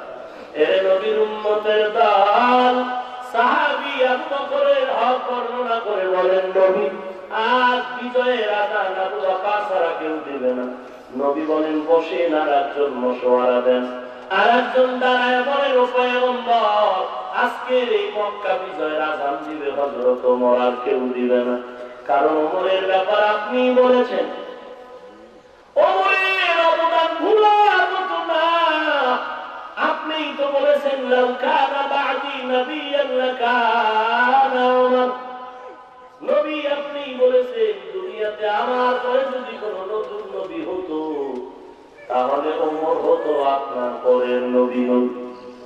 ও নবী, ওমরের অবদান, ওমরের কালেমা গ্রহণের পর থেকে আমাদের কালেমার দাওয়াত উন্মুক্ত হয়ে গেল। তাহলে আজকের আযান ওমর ছাড়া কেউ দিবে না, ওমর দিবে আজকের বিজয়ের আযান। নবী বলেন, বসেন। আর একজন দাঁড়ায় বলেন, আজকের বিজয়ের আযান দিবেন আপনার সাহাবী ওসমান। কেন? ওসমানের মর্যাদা কত আপনিই তো বলেছেন, আপনিই তো বলেছেন, লিকুল্লি নাবিয়্যিন রাফিকুন ওয়া রাফিকি ইয়ানি ফিল জান্নাতি ওসমান। সকল নবীর একজন বন্ধু হবে, আপনি বলেছেন আপনার জান্নাতে বন্ধু হবে আপনার ওসমান। অতএব আজ বিজয়ের আযান ওসমান দিবে, আর কেউ না। আর একজন দাঁড়ায় বলে না, নবী আযান দিবে হযরতে আলী। কেন? আপনিই তো বলেছেন, আনা মাদিনাতুল ইলমি ওয়া আলিয়্যুন বাবুহা, আমি হলাম ইলমে দ্বীনের শহর, আর দরওয়াজা হলো আমার সাহাবী আলী। নবী বলেন বসে, নবী সিদ্ধান্তের অপেক্ষায়। সময় মতো জিবরাইল আমিনের আগমন হয়ে গেল। পয়গম্বর, আজকের বিজয়ের আযান দেওয়া বড় ভাগ্যের ব্যাপার। আল্লাহ তাআলা সিদ্ধান্ত হয়েছে আজকের এই মক্কা বিজয়ের আযান আবু বকরের কণ্ঠে হবে না, আজকের বিজয়ের আযান ওমরের কণ্ঠে হবে না, আজকের বিজয়ের আযান উসমানের কণ্ঠেও না, আজকের বিজয়ের আযান আলীর কণ্ঠেও না। আমার আল্লাহর সিদ্ধান্ত, আজকের বিজয়ের আযান দিবে আফ্রিকার জঙ্গলের কালো বেলাল। কে সেই বেলাল? গোসলের সময় টুপি চেপে ধরে মাথায় গোসল করে। কেন রে বেলাল? বলে আমার নবীর সুন্নাত, আমি সুন্নাত মাথার থেকে আমি খালি করতে চাই না। কারণ গোসলের সময় যদি আজরাইল এসে সালাম জানায়, আজরাইল এসে দেখতে আমি নবীর সুন্নতের আমলের মধ্যে ডুবে আছি। যেই বেলাল গোসলের সময় টুপি ফালায় না, ওই বেলাল উহুদের ময়দানে নবী নাই, নবী নাই। এ খবর শুনে বেলালের নবী বলছিলেন, তুমি যাইও না, মসজিদে থাকো, সময় মতো আযান দিও, নামাজ পড়িও। আমার নবী উহুদের ময়দানে যুদ্ধে অবস্থানরত। যখন বেঈমানেরা খবর ছড়ায় দিল নবী উহুদের ময়দানে জিন্দা নেই, বেলাল তখন আযান দিতেছিল, হাইয়া আলাস সালাহ। যখন কানে আসছে উহুদের ময়দানে নবী নাই, নবী নাই, বেলাল আযানের সামনে দাঁড়ায় না দাঁড়ায় আযান ছেড়ে সোজা দৌড়। উহুদের ময়দানে বেলাল দৌড়ায়, সেই বেলালের টুপি গোসলের টাইমেও ছুটে না। ওই বেলাল এখন নবীর পাগল, টুপির খবর নাই। বেলাল বলে, আযান দিলে না কেন? বলে, কার জন্য আযান দিব? আমি তো আযান দিতাম আমার নবীর জন্য। আমার নবী না থাকলে আমি কাকে আমার আযান শুনাইব? বেলাল উহুদের ময়দানে দৌড়ায়। এর নবীর উম্মতের দল, বেলালের জন্য আমার নবী বড় মায়ার দোয়া করেছেন। ওরে বেলালের হাঁটার আওয়াজ আল্লাহর নবী মেরাজেও পাইলেন। ওরে নবীর উম্মত, ওমর বলে বেলালের কাছে যাও, কারণ বেলালের মতো আশেক নবীর আর কেউ নাই। বেলাল এমন পাগল আমার নবী, উহুদের ময়দানে নবী নাই, নবী নাই, নবী নাই। খবর পেয়ে নবীরা আসে, খেজুরের বাগানে পানি দেয়। হঠাৎ করে কানে আওয়াজ, নবী নাই। খেজুরের বাগানের পানিটা বন্ধ করে বলেন, পানি এই চক্ষু দুটো বন্ধ করেছে, আমি আমার মায়ের নবী দিতে দেব। আমার নবী যদি না থাকে, এই চোখ চাই না, তুমি অন্ধ বানায় দাও। আয় আল্লাহ, নবীর যদি দেখতে না পারি, এই চোখ আমি রাখবো না, তুমি আমারে অন্ধ বানায় দাও। আল্লাহ, আল্লাহর বান্দা আল্লাহর কাছে কথা বলতে দেরি, অন্ধ হতে দেরি না। ওই নবীর উম্মত, তোমরা আমার নবীর বড় পাগল। ওমরের ইন্তেকালের আগে নবীর জন্য কত মায়া। ছেলে আব্দুল্লাহরে ডেকে বলে, যাও আম্মাজানের কাছে একটু অনুমতি নিয়ে আসো। দুনিয়াতে আমি কালেমা পড়ার পরে নবী আমাকে আর আবু বকরের বড় কাছে কাছে রাখতে। নবীজি যে কোনো বিষয় আমার ডেকে ডেকে পরামর্শ নিতেন আর আবু বকরের থেকে নিতেন। আমার মনে চায় দুনিয়াতেও নবীর সাথে যেমন মিশেছিলাম, ইন্তেকালের পরও আমি চাই একটু নবীজির পাশে আমি শুয়ে থাকবো। কিন্তু আমার কোনো সাধ্য নাই, কারণ ওই জায়গা তো আমার না। ওরে আব্দুল্লাহ, আম্মাজানের থেকে একটু অনুমতি নাও। আব্দুল্লাহ গিয়া আম্মা জান আয়েশা রাদিয়াল্লাহু তাআলা আনহার কাছে বললেন, আমার আব্বা জান চায় দুনিয়াতে যেমন নবীর সাথে মিলেমিশে থাকতেন, ইন্তেকালের পরও নবীর পাশে আব্বা জান থাকতে চায়। আপনি কি বলেন? কারণ আপনার হুজরা আম্মা জান চিন্তা করার পর বললেন, যাও খবর শুনায় দেও আমি আয়েশা তোমার বাবার প্রস্তাবে রাজি।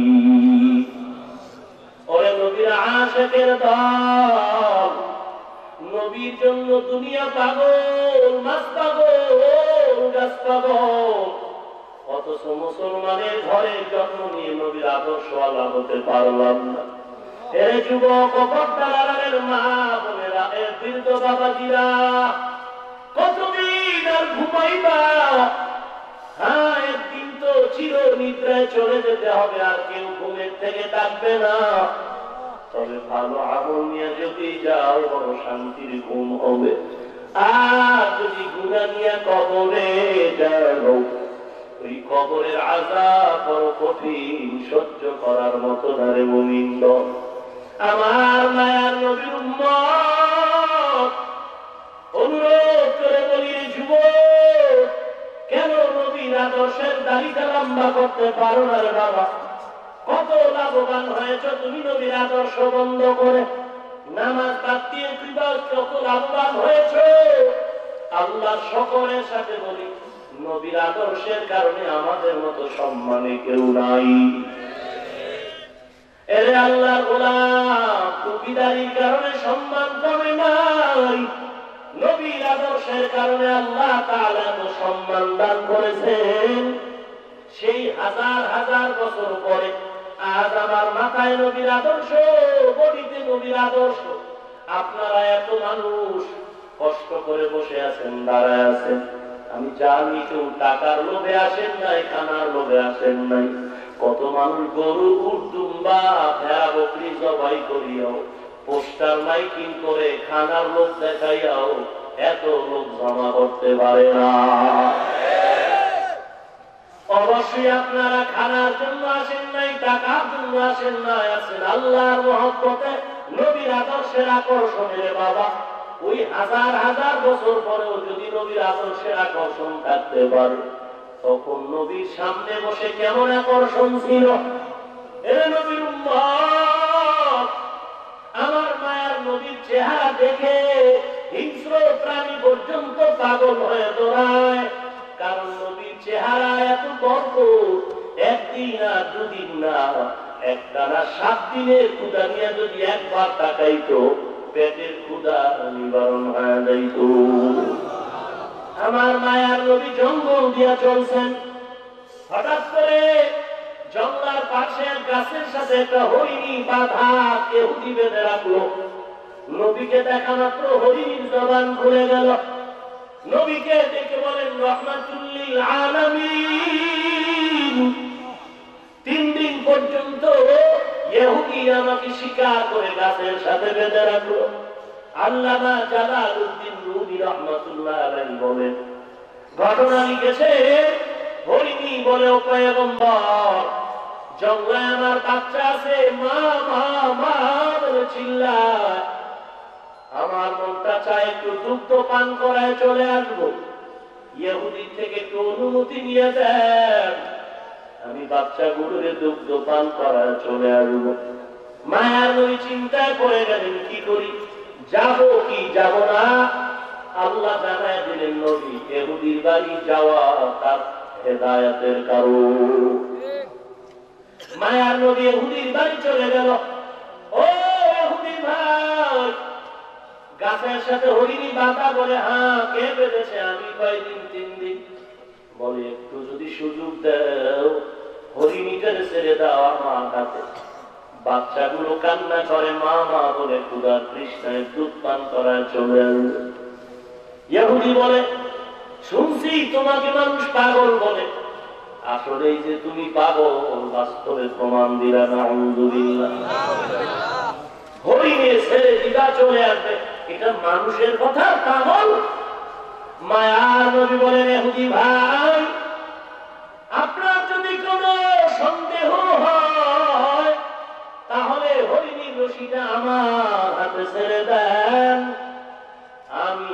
টুকরা নিয়ে হরিণীটার বিদায় দিব, আর আপনি একটা ছুরি নিয়ে দাঁড়ায় থাকবে।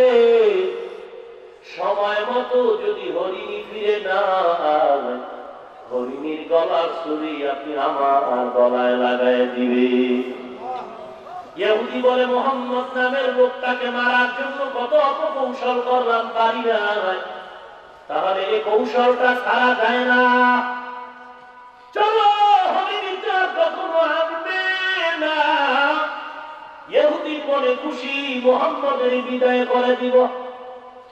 কিন্তু বাঁচাবার মালিককে আরো ধরে বলেন, ওয়ামাকারু ওয়ামাকারাল্লাহ, ওয়ামাকারু ওয়ামাকারাল্লাহ, ওয়াল্লাহু খায়রুল মাকিরিন।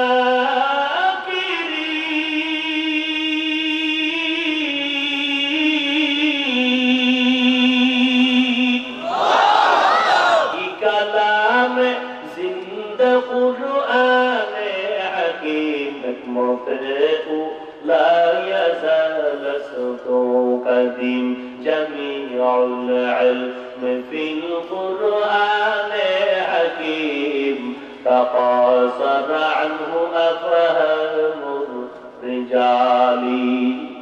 ইহুদি ছুরি নিয়ে চলে গেল, হরিণীর রশিটা আমার মায়ার নবীর হাতে দিল। আমার নবী হরিণীটাকে দেখে বলে, হরিণী দৌড়ায় যা, দেরি করা যাবে না। ইহুদি ছুরি নিয়ে দাঁড়ায় আছে, যদি সময় মতো হাজির না হও, ওই ইহুদি ওই ছুরিটা তোর গলায় না দিয়ে আমার গলায় লাগাই দিবে। হরিণী আবার চলে দৌড়ায়, জঙ্গলের ভেতরে গিয়ে ডাকে, ও সন্তান, কই রে, তাড়াতাড়ি আয়, দুগ্ধ পান করে নে, সময় নাই। বাচ্চাগুলো মায়ের কণ্ঠ শুনে দৌড়ায় হাজির। মা 3 দিন পর্যন্ত মা মা বলে চিল্লাইলাম, পেলাম না, কোথায় ছিলে? ইহুদি আমাকে বেঁধে রাখছে, এখন মা কিভাবে তুমি আসলা? হরিণী ডেকে বলে, সন্তান, আমার পথে চলছিলেন রাহমাতুল লিল আলামিন মায়ার নবী আমার। নবীকে আমি আবদার করার কারণে আমার নবী ইহুদি থেকে একটু সুযোগ দিয়ে আমার ছেড়ে দিল। আমি ওই সুযোগে চলে আসি, দেরি করা যাবে না। ইহুদি ছুরি নিয়ে দাঁড়ায় আছে, আমার যেতে যদি দেরি হয়, ছুরিটা নবীজির গলায় লাগাই দিই। বাচ্চাগুলোর মধ্যে যেন কেমন একটা মেডিসিন পরে হাউমাউ করে কান্না চিল্লানো। বাচ্চাগুলো চিল্লায় দেয়, ও মা, ও মা, 3 দিন পর্যন্ত দুগ্ধ মুখে দিতে পারি নাই রে মা, আসো, তুমি আসতে পারো না। আজ নবী তোমাকে একটু সুযোগ দিয়েছে, মায়া নবী ছাড়া কেউ না। যে নবী তোমাকে একটু সুযোগ দিয়েছেন, ওই নবীকে না দেখা পর্যন্ত আমরা আরো না খায় থাকবো, দুধের বোটায় মুখ লাগাবো না। মা, ওই নবীকে একবার দেখতে মন পাগল, নবীকে না দেখে আর দুধ পান করবো না রে মা। মা হরিণীটা ডেকে বলে, রে বাচ্চা যদি এমনই হয়, দেরি না করে দৌড়াও, চলো নবীর দরবারে চলো। হরিণীও দৌড়ায়, বাচ্চাগুলো দৌড়ায়। আমার মায়ার নবীর সামনে এসে মাথাটা নত করে কি যেন কথা কয়। ইহুদি দেখে বলে, নবী মুহাম্মদ, ওই হরিণী কেমন যেন কথা কয়, বুঝি না কি কয়। মায়ার নবী ডাক দিয়ে কয়, ও ইহুদি ভাই, হরিণের বাচ্চাগুলো প্রথমে আমাকে সালাম দিয়েছে, আর হরিণী ডেকে ডেকে বলছে, নবী, ওই বাচ্চাগুলো নাকি দুগ্ধ পান করে নাই। আমি নবীর নামটা শুনে আমাকে দেখার জন্য বড় পাগল, আমাকে দেখার জন্য ওরা দুগ্ধ না পান করে চলে আসলো। ইহুদি ছুরিটা ফালাইয়া চিৎকার মেরে নবীর কবরে পড়ে বলে, নবী, ভুল করেছি। জঙ্গলের হরিণেরা যদি আপনাকে চিনতে পারে, আর আমি মানুষ বিষয়ে যদি চিনতে না পারি আমার মতো আর আমি মুখারাম কেউ নাই, আমাকে তওবা করে মুসলমান বানায় দাও।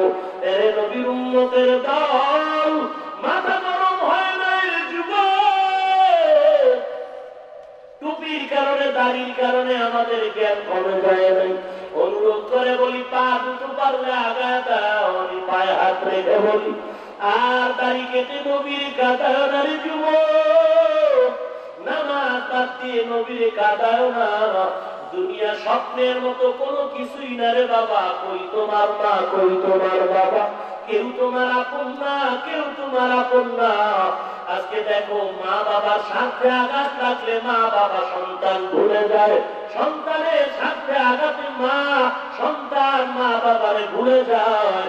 দুনিয়াতে কেউ আপন না, কবরেও কেউ আপন না, একমাত্র আপন হলেন আমার আল্লাহ।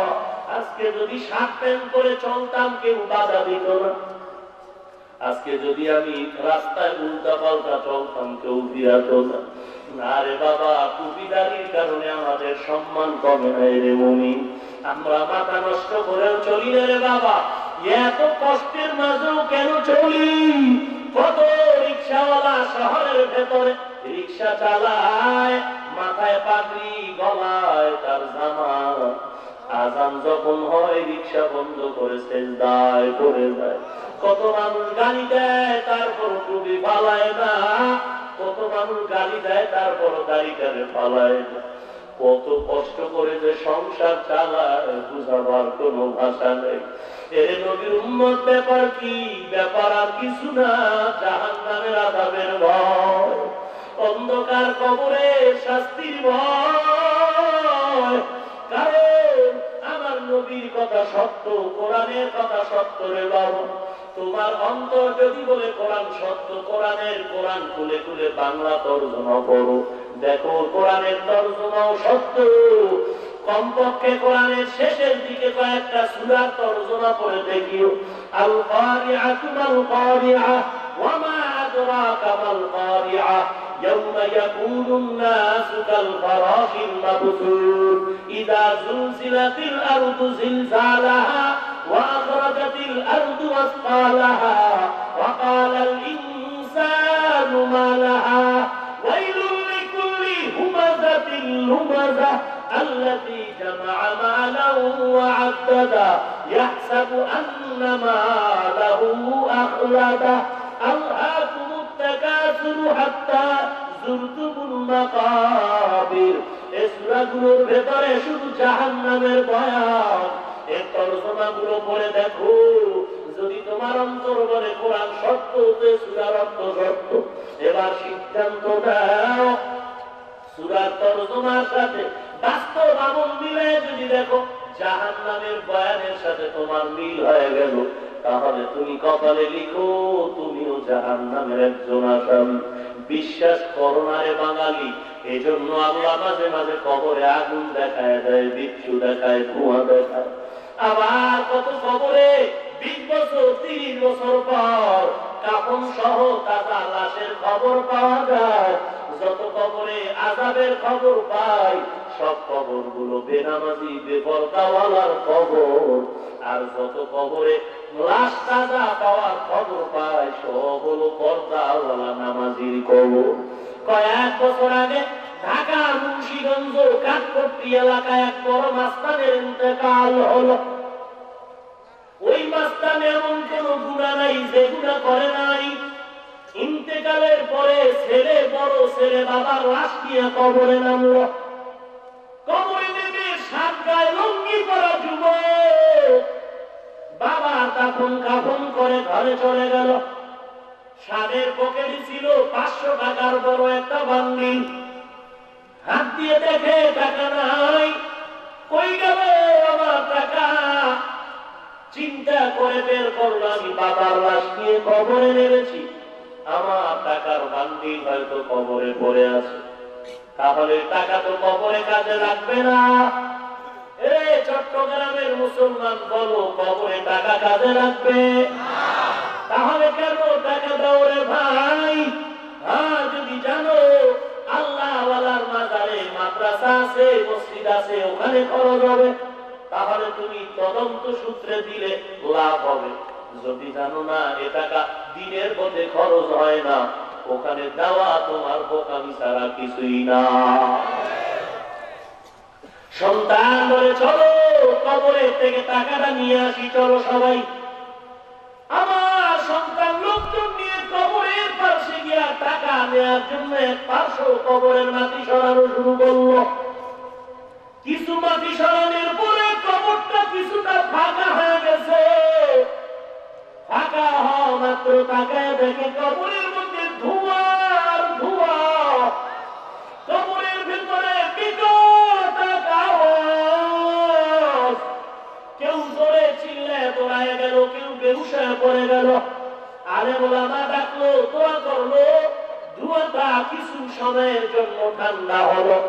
সবাই তাকায় দেখে বাবার জিহ্বাটা নাভি পর্যন্ত টেনে নামানো। এরে আল্লাহর গোলাম, ওই কবরের আযাব দেখে কেন এখনো ফিরবি না? কই টাকাওয়ালা, কই বাড়িওয়ালা? আমার নবী বলেন কবর হবে কারো জন্য জান্নাতের বাগান, কারো জন্য জাহান্নামের টুকরা। কবরে দুই পাশের মাটি সবাইকে একটা চাপ দিবে, কারো জন্য চাপটা হবে মুলাকাতের মতো, আর গুনাহগারের চাপটা হবে, নবীজি ইশারাতান বুঝাইছেন, দুই হাতের আঙ্গুল একটা আর একটার ভেতরে যেমন ঢুকে যায়, কবরের দুপাশের মাটির চাপে পাথরের হাড়ে তার একটায় ঢুকে যাবে। একটা না দুটো না 99টা সাপ বেঈমানের কবরে আসবে, গুনাহগার মুমিনের কবরে 70টা সাপ আসবে। ওরে নবীর উম্মতের দল, তুমি কেন আমি কেন সমস্ত সাহাবায়ে কেরাম এই কবরের চিন্তায় কান্না করলেন? আমার নবী বলেন কবরের চিন্তায় আমার অল্প বয়সে কালো চুল দাড়ি সাদা হয়ে গেল। এর যুবকের দল, পর্দার মা, মনটা কি চায় না একজন আলেমের মা বাবা হয় কবরে যাও? মরণের পরে সন্তান জানাজার ইমামতি করবে, এর থেকে পাওয়ার আর কিছু নাই। ওরে নবীর উম্মতের দল, আমি বলি না সবাই আমার মতো হুজুর হও, মাদ্রাসায় পড়ো, একবারও বলি না রে বাবা স্কুলে পড়ো পড়ো, কলেজে পড়ো পড়ো, ভার্সিটিতে আসো থাকো, চাকরি করো করো, ব্যবসা করো করো। আমি কাউকে বলি না যে স্কুল ছেড়ে দাও, আমি বলবো তুমি যেখানেই থাকো আমার নবীর আদর্শের মালাটা গলায় লাগায় দাও এবং হক্কানি আল্লাহওয়ালার পরামর্শ নিয়ে জীবনটা চালাও। যাদের বয়ানে দিল নরম হয়, আমল ভালো হয়, কান্না আছে, এমন একজন আল্লাহওয়ালার বন্ধু হও। এর নবীর উম্মতের দল, দেখো কোন পীরের মুরিদের ভেতরে আমল ভালো, পরিচয় নাও, ফল ভালো, কাজ ভালো, মুরিদের আমল ভালো, তাহলেই দরবারের পীর সাহেবও ভালো। এইভাবে চিনে চিনে যাও, আল্লাহ আল্লাহর পরামর্শ নিয়ে চলো।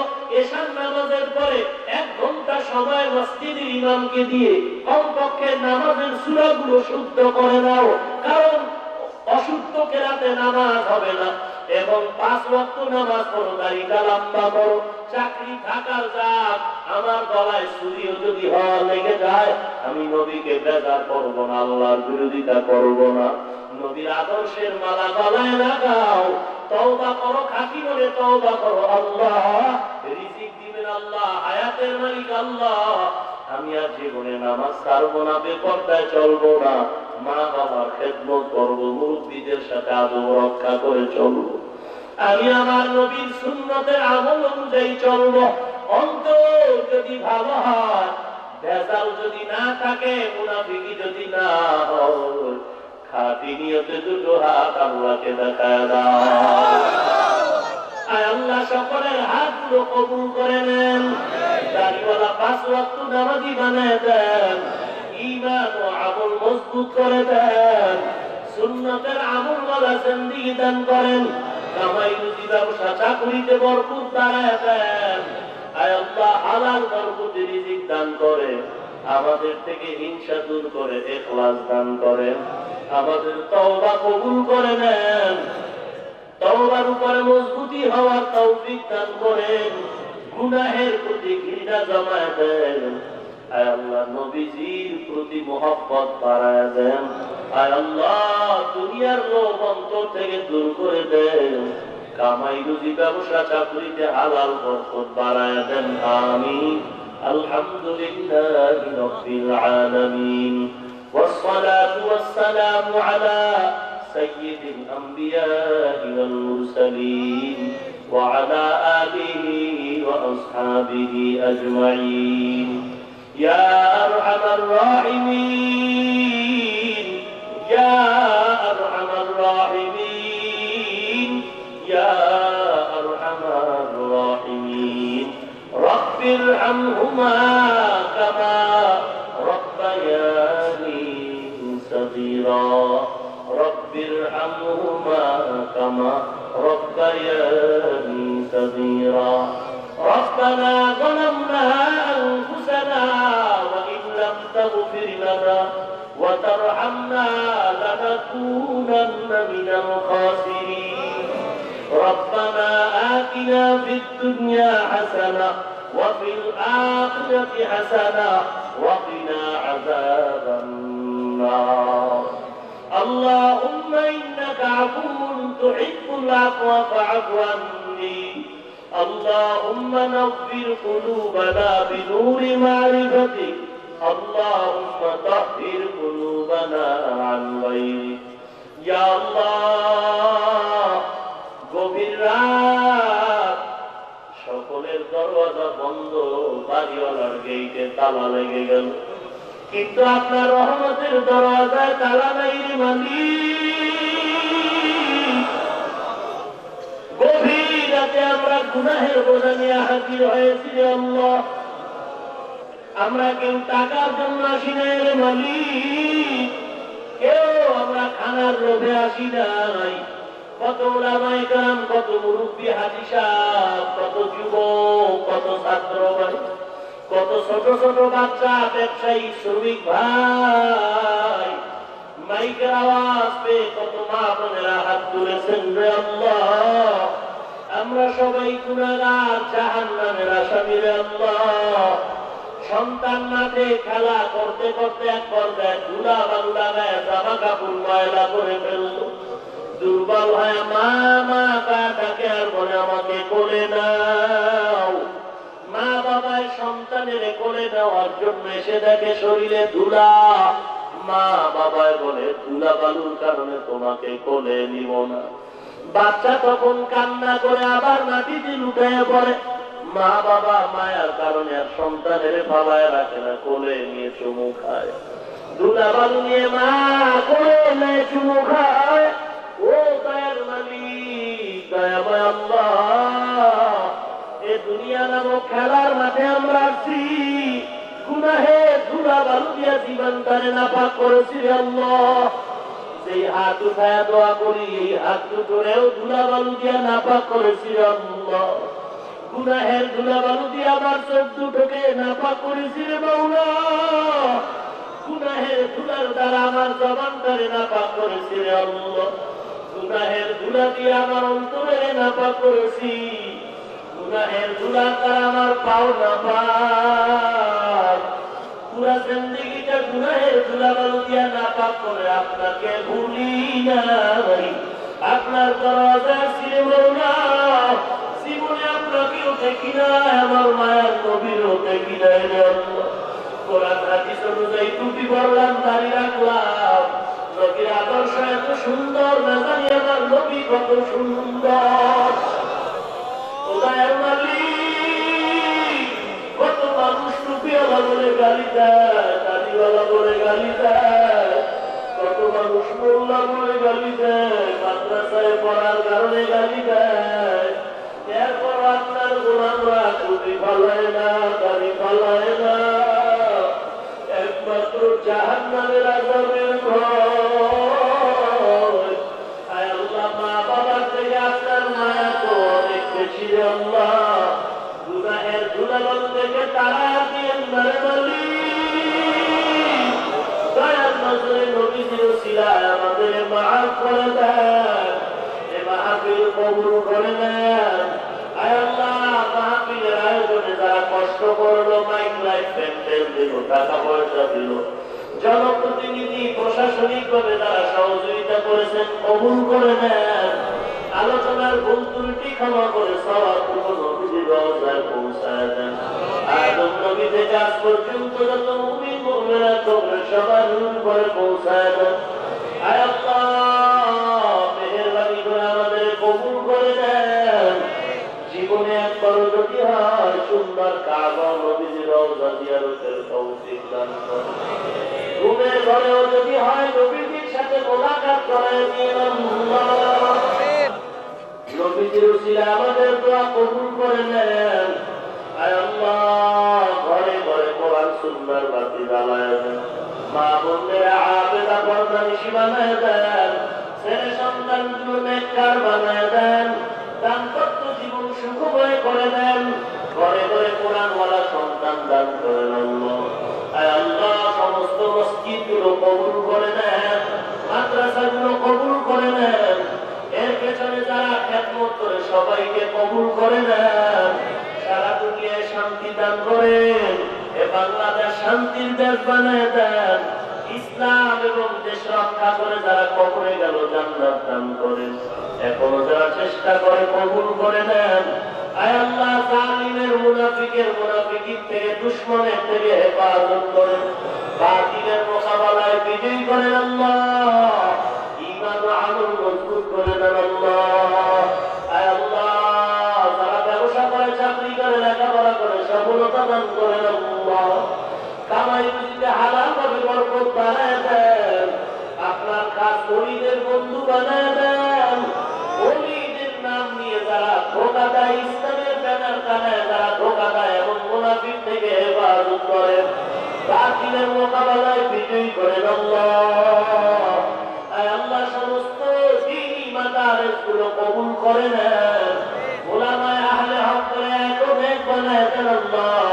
আহলে বাতিলের হেদায়েত দান করেন আল্লাহ। সুন্নতের উপরে আমলওয়ালা আশিক বানায় দেন। গুনাহের প্রতি ঘৃণা জমায় দেন। রিয়া, হাসাদ, কিবির থেকে হেফাজত করেন আল্লাহ। ইখলাসের উচ্চ মাকাম দান করেন। নবীজির সুন্নতের আমলওয়ালা বানায় দেন আল্লাহ। আয় আল্লাহ, কারো হাত খালি ফিরাইন না।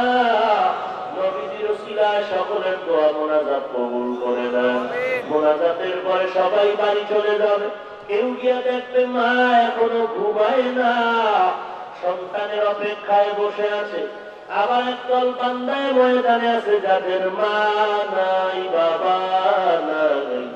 অন্ধকার কবর থেকে তোর অপেক্ষায় সন্তান সাদা কাপড়ের প্যাকেট বানায় কবরে রাখছো, একবারও কি চেহারাটাও মনে পড়ে না রে সন্তান।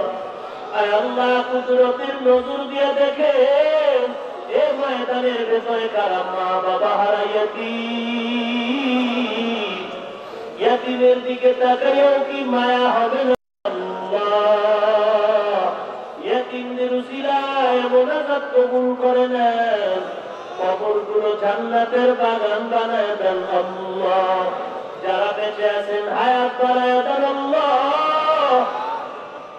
আয় আল্লাহ, যারা অসুস্থ সুস্থ করে দেন। আপনার মতো বড় ডাক্তার কেউ নাই। কুদরতি জিম্মায় সুস্থ করে দেন আল্লাহ।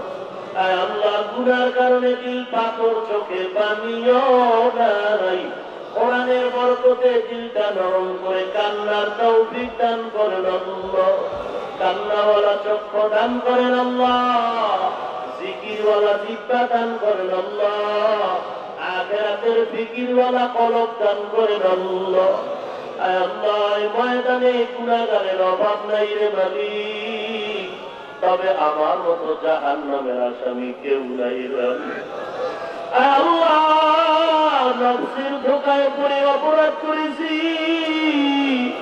শয়তানের ধোঁকায় পড়ে গুনাহ করেছি রে মাওলা।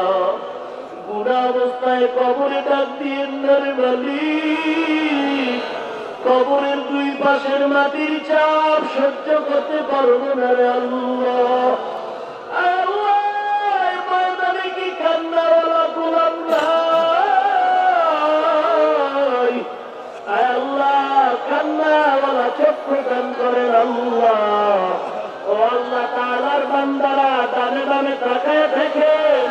চোখের পানিগুলো পড়ে কান্নাওয়ালার দোয়া মাওলা ফিরায় না, ফিরায় না, হাতটা বাড়ায় দোয়া নাও। এর যুবক কান্নাওয়ালার দোয়া নাও। ও কান্নাওয়ালা ভাই, আপনাদের কপাল ভালো, আমিও দোয়া চাই। আমার মতো জাহান্নামের আসামি কেউ নাই। এখানে বসার মতো কোন ইলম নাই, যোগ্যতা নাই। ও দয়ার মালিক, দয়ার নজরে সম্মানের জায়গায় বসাইছে, গুনার কারণে ফেলে দিয়ে আল্লাহ ঢাকাতে মাদ্রাসার খেদমতকারী কবুল করে নেন। আল্লাহ স্থায়ী জায়গা বহু টাকার প্রয়োজন, গাইবি খাজানার থেকে ব্যবস্থা করে দেন। আল্লাহ কত কষ্ট করে কোরআনের ছাত্ররা আল্লাহ ব্যবস্থা করে দেন। আপনার দরজা অভাব নাই রে মালিক। আল্লাহ মাদ্রাসার জায়গা টাকার ব্যবস্থা করে দেন। আল্লাহ উস্তাদ ছাত্রদের আপন বানায় দেন, এলাকার সবাইকে আপন বানায় দেন। আল্লাহ মুখালেফের মুআফিক বানায় দেন। আল্লাহ বাংলার জমিন আপনি ইসলামের জন্য কবুল করে দেন। যারা ইসলাম মাদ্রাসা মসজিদ উলামায়ে কেরামদের মুহাব্বত করে কবুল করে দেন, যারা বিরোধিতা করে হেদায়েত দান করেন। আল্লাহ ময়দান থেকে কাউকে গুনাহ অবস্থায় ফিরাইয়া দিয়েন না। সকলের সিনার ভেতরে হেদায়েতের বাতি জ্বালায় দেন। আল্লাহ নিজের জীবন, আমল, ঈমান, সন্তান, স্ত্রী, ঘর, মাদ্রাসা সবকিছু আপনার কুদরতে আমানত, আপনি হেফাজত করেন। চলার পথে হেফাজত করেন। সারা দুনিয়ার খেদমতের জন্য নিরাপদে কবুল করেন। আল্লাহ দীর্ঘ নেক হায়াত দান করেন। আল্লাহ সুস্থতার জিন্দেগি দান করেন। আল্লাহ দুশমন থেকে হেফাজত করেন। চলার পথে কুদরতি হাতে হেফাজত করেন। আল্লাহ তাআলা মিথ্যা মামলায় যারা জড়িত, মুক্তির ব্যবস্থা করে দেন। আল্লাহ পেরেশানওয়ালার পেরেশানি দূর করে দেন। আল্লাহ দিনের সমস্ত ন্যাক আশা পূরণ করে দেন। দাম্পত্য জীবন সুখময় করে দেন। আল্লাহ নবীর ওসিলা আমাদের দোয়া কবুল করে নেন। সুবহানাল্লাহি ওয়া বিহামদিহি সুবহানাল্লাহিল আযীম। সাল্লাল্লাহু তাআলা আলা খায়রি খালকিহি মুহাম্মাদিন ওয়া আলিহি ওয়া আসহাবিহি আজমাইন। আমিন আমিন আমিন برحمتك يا أرحم الراحمين.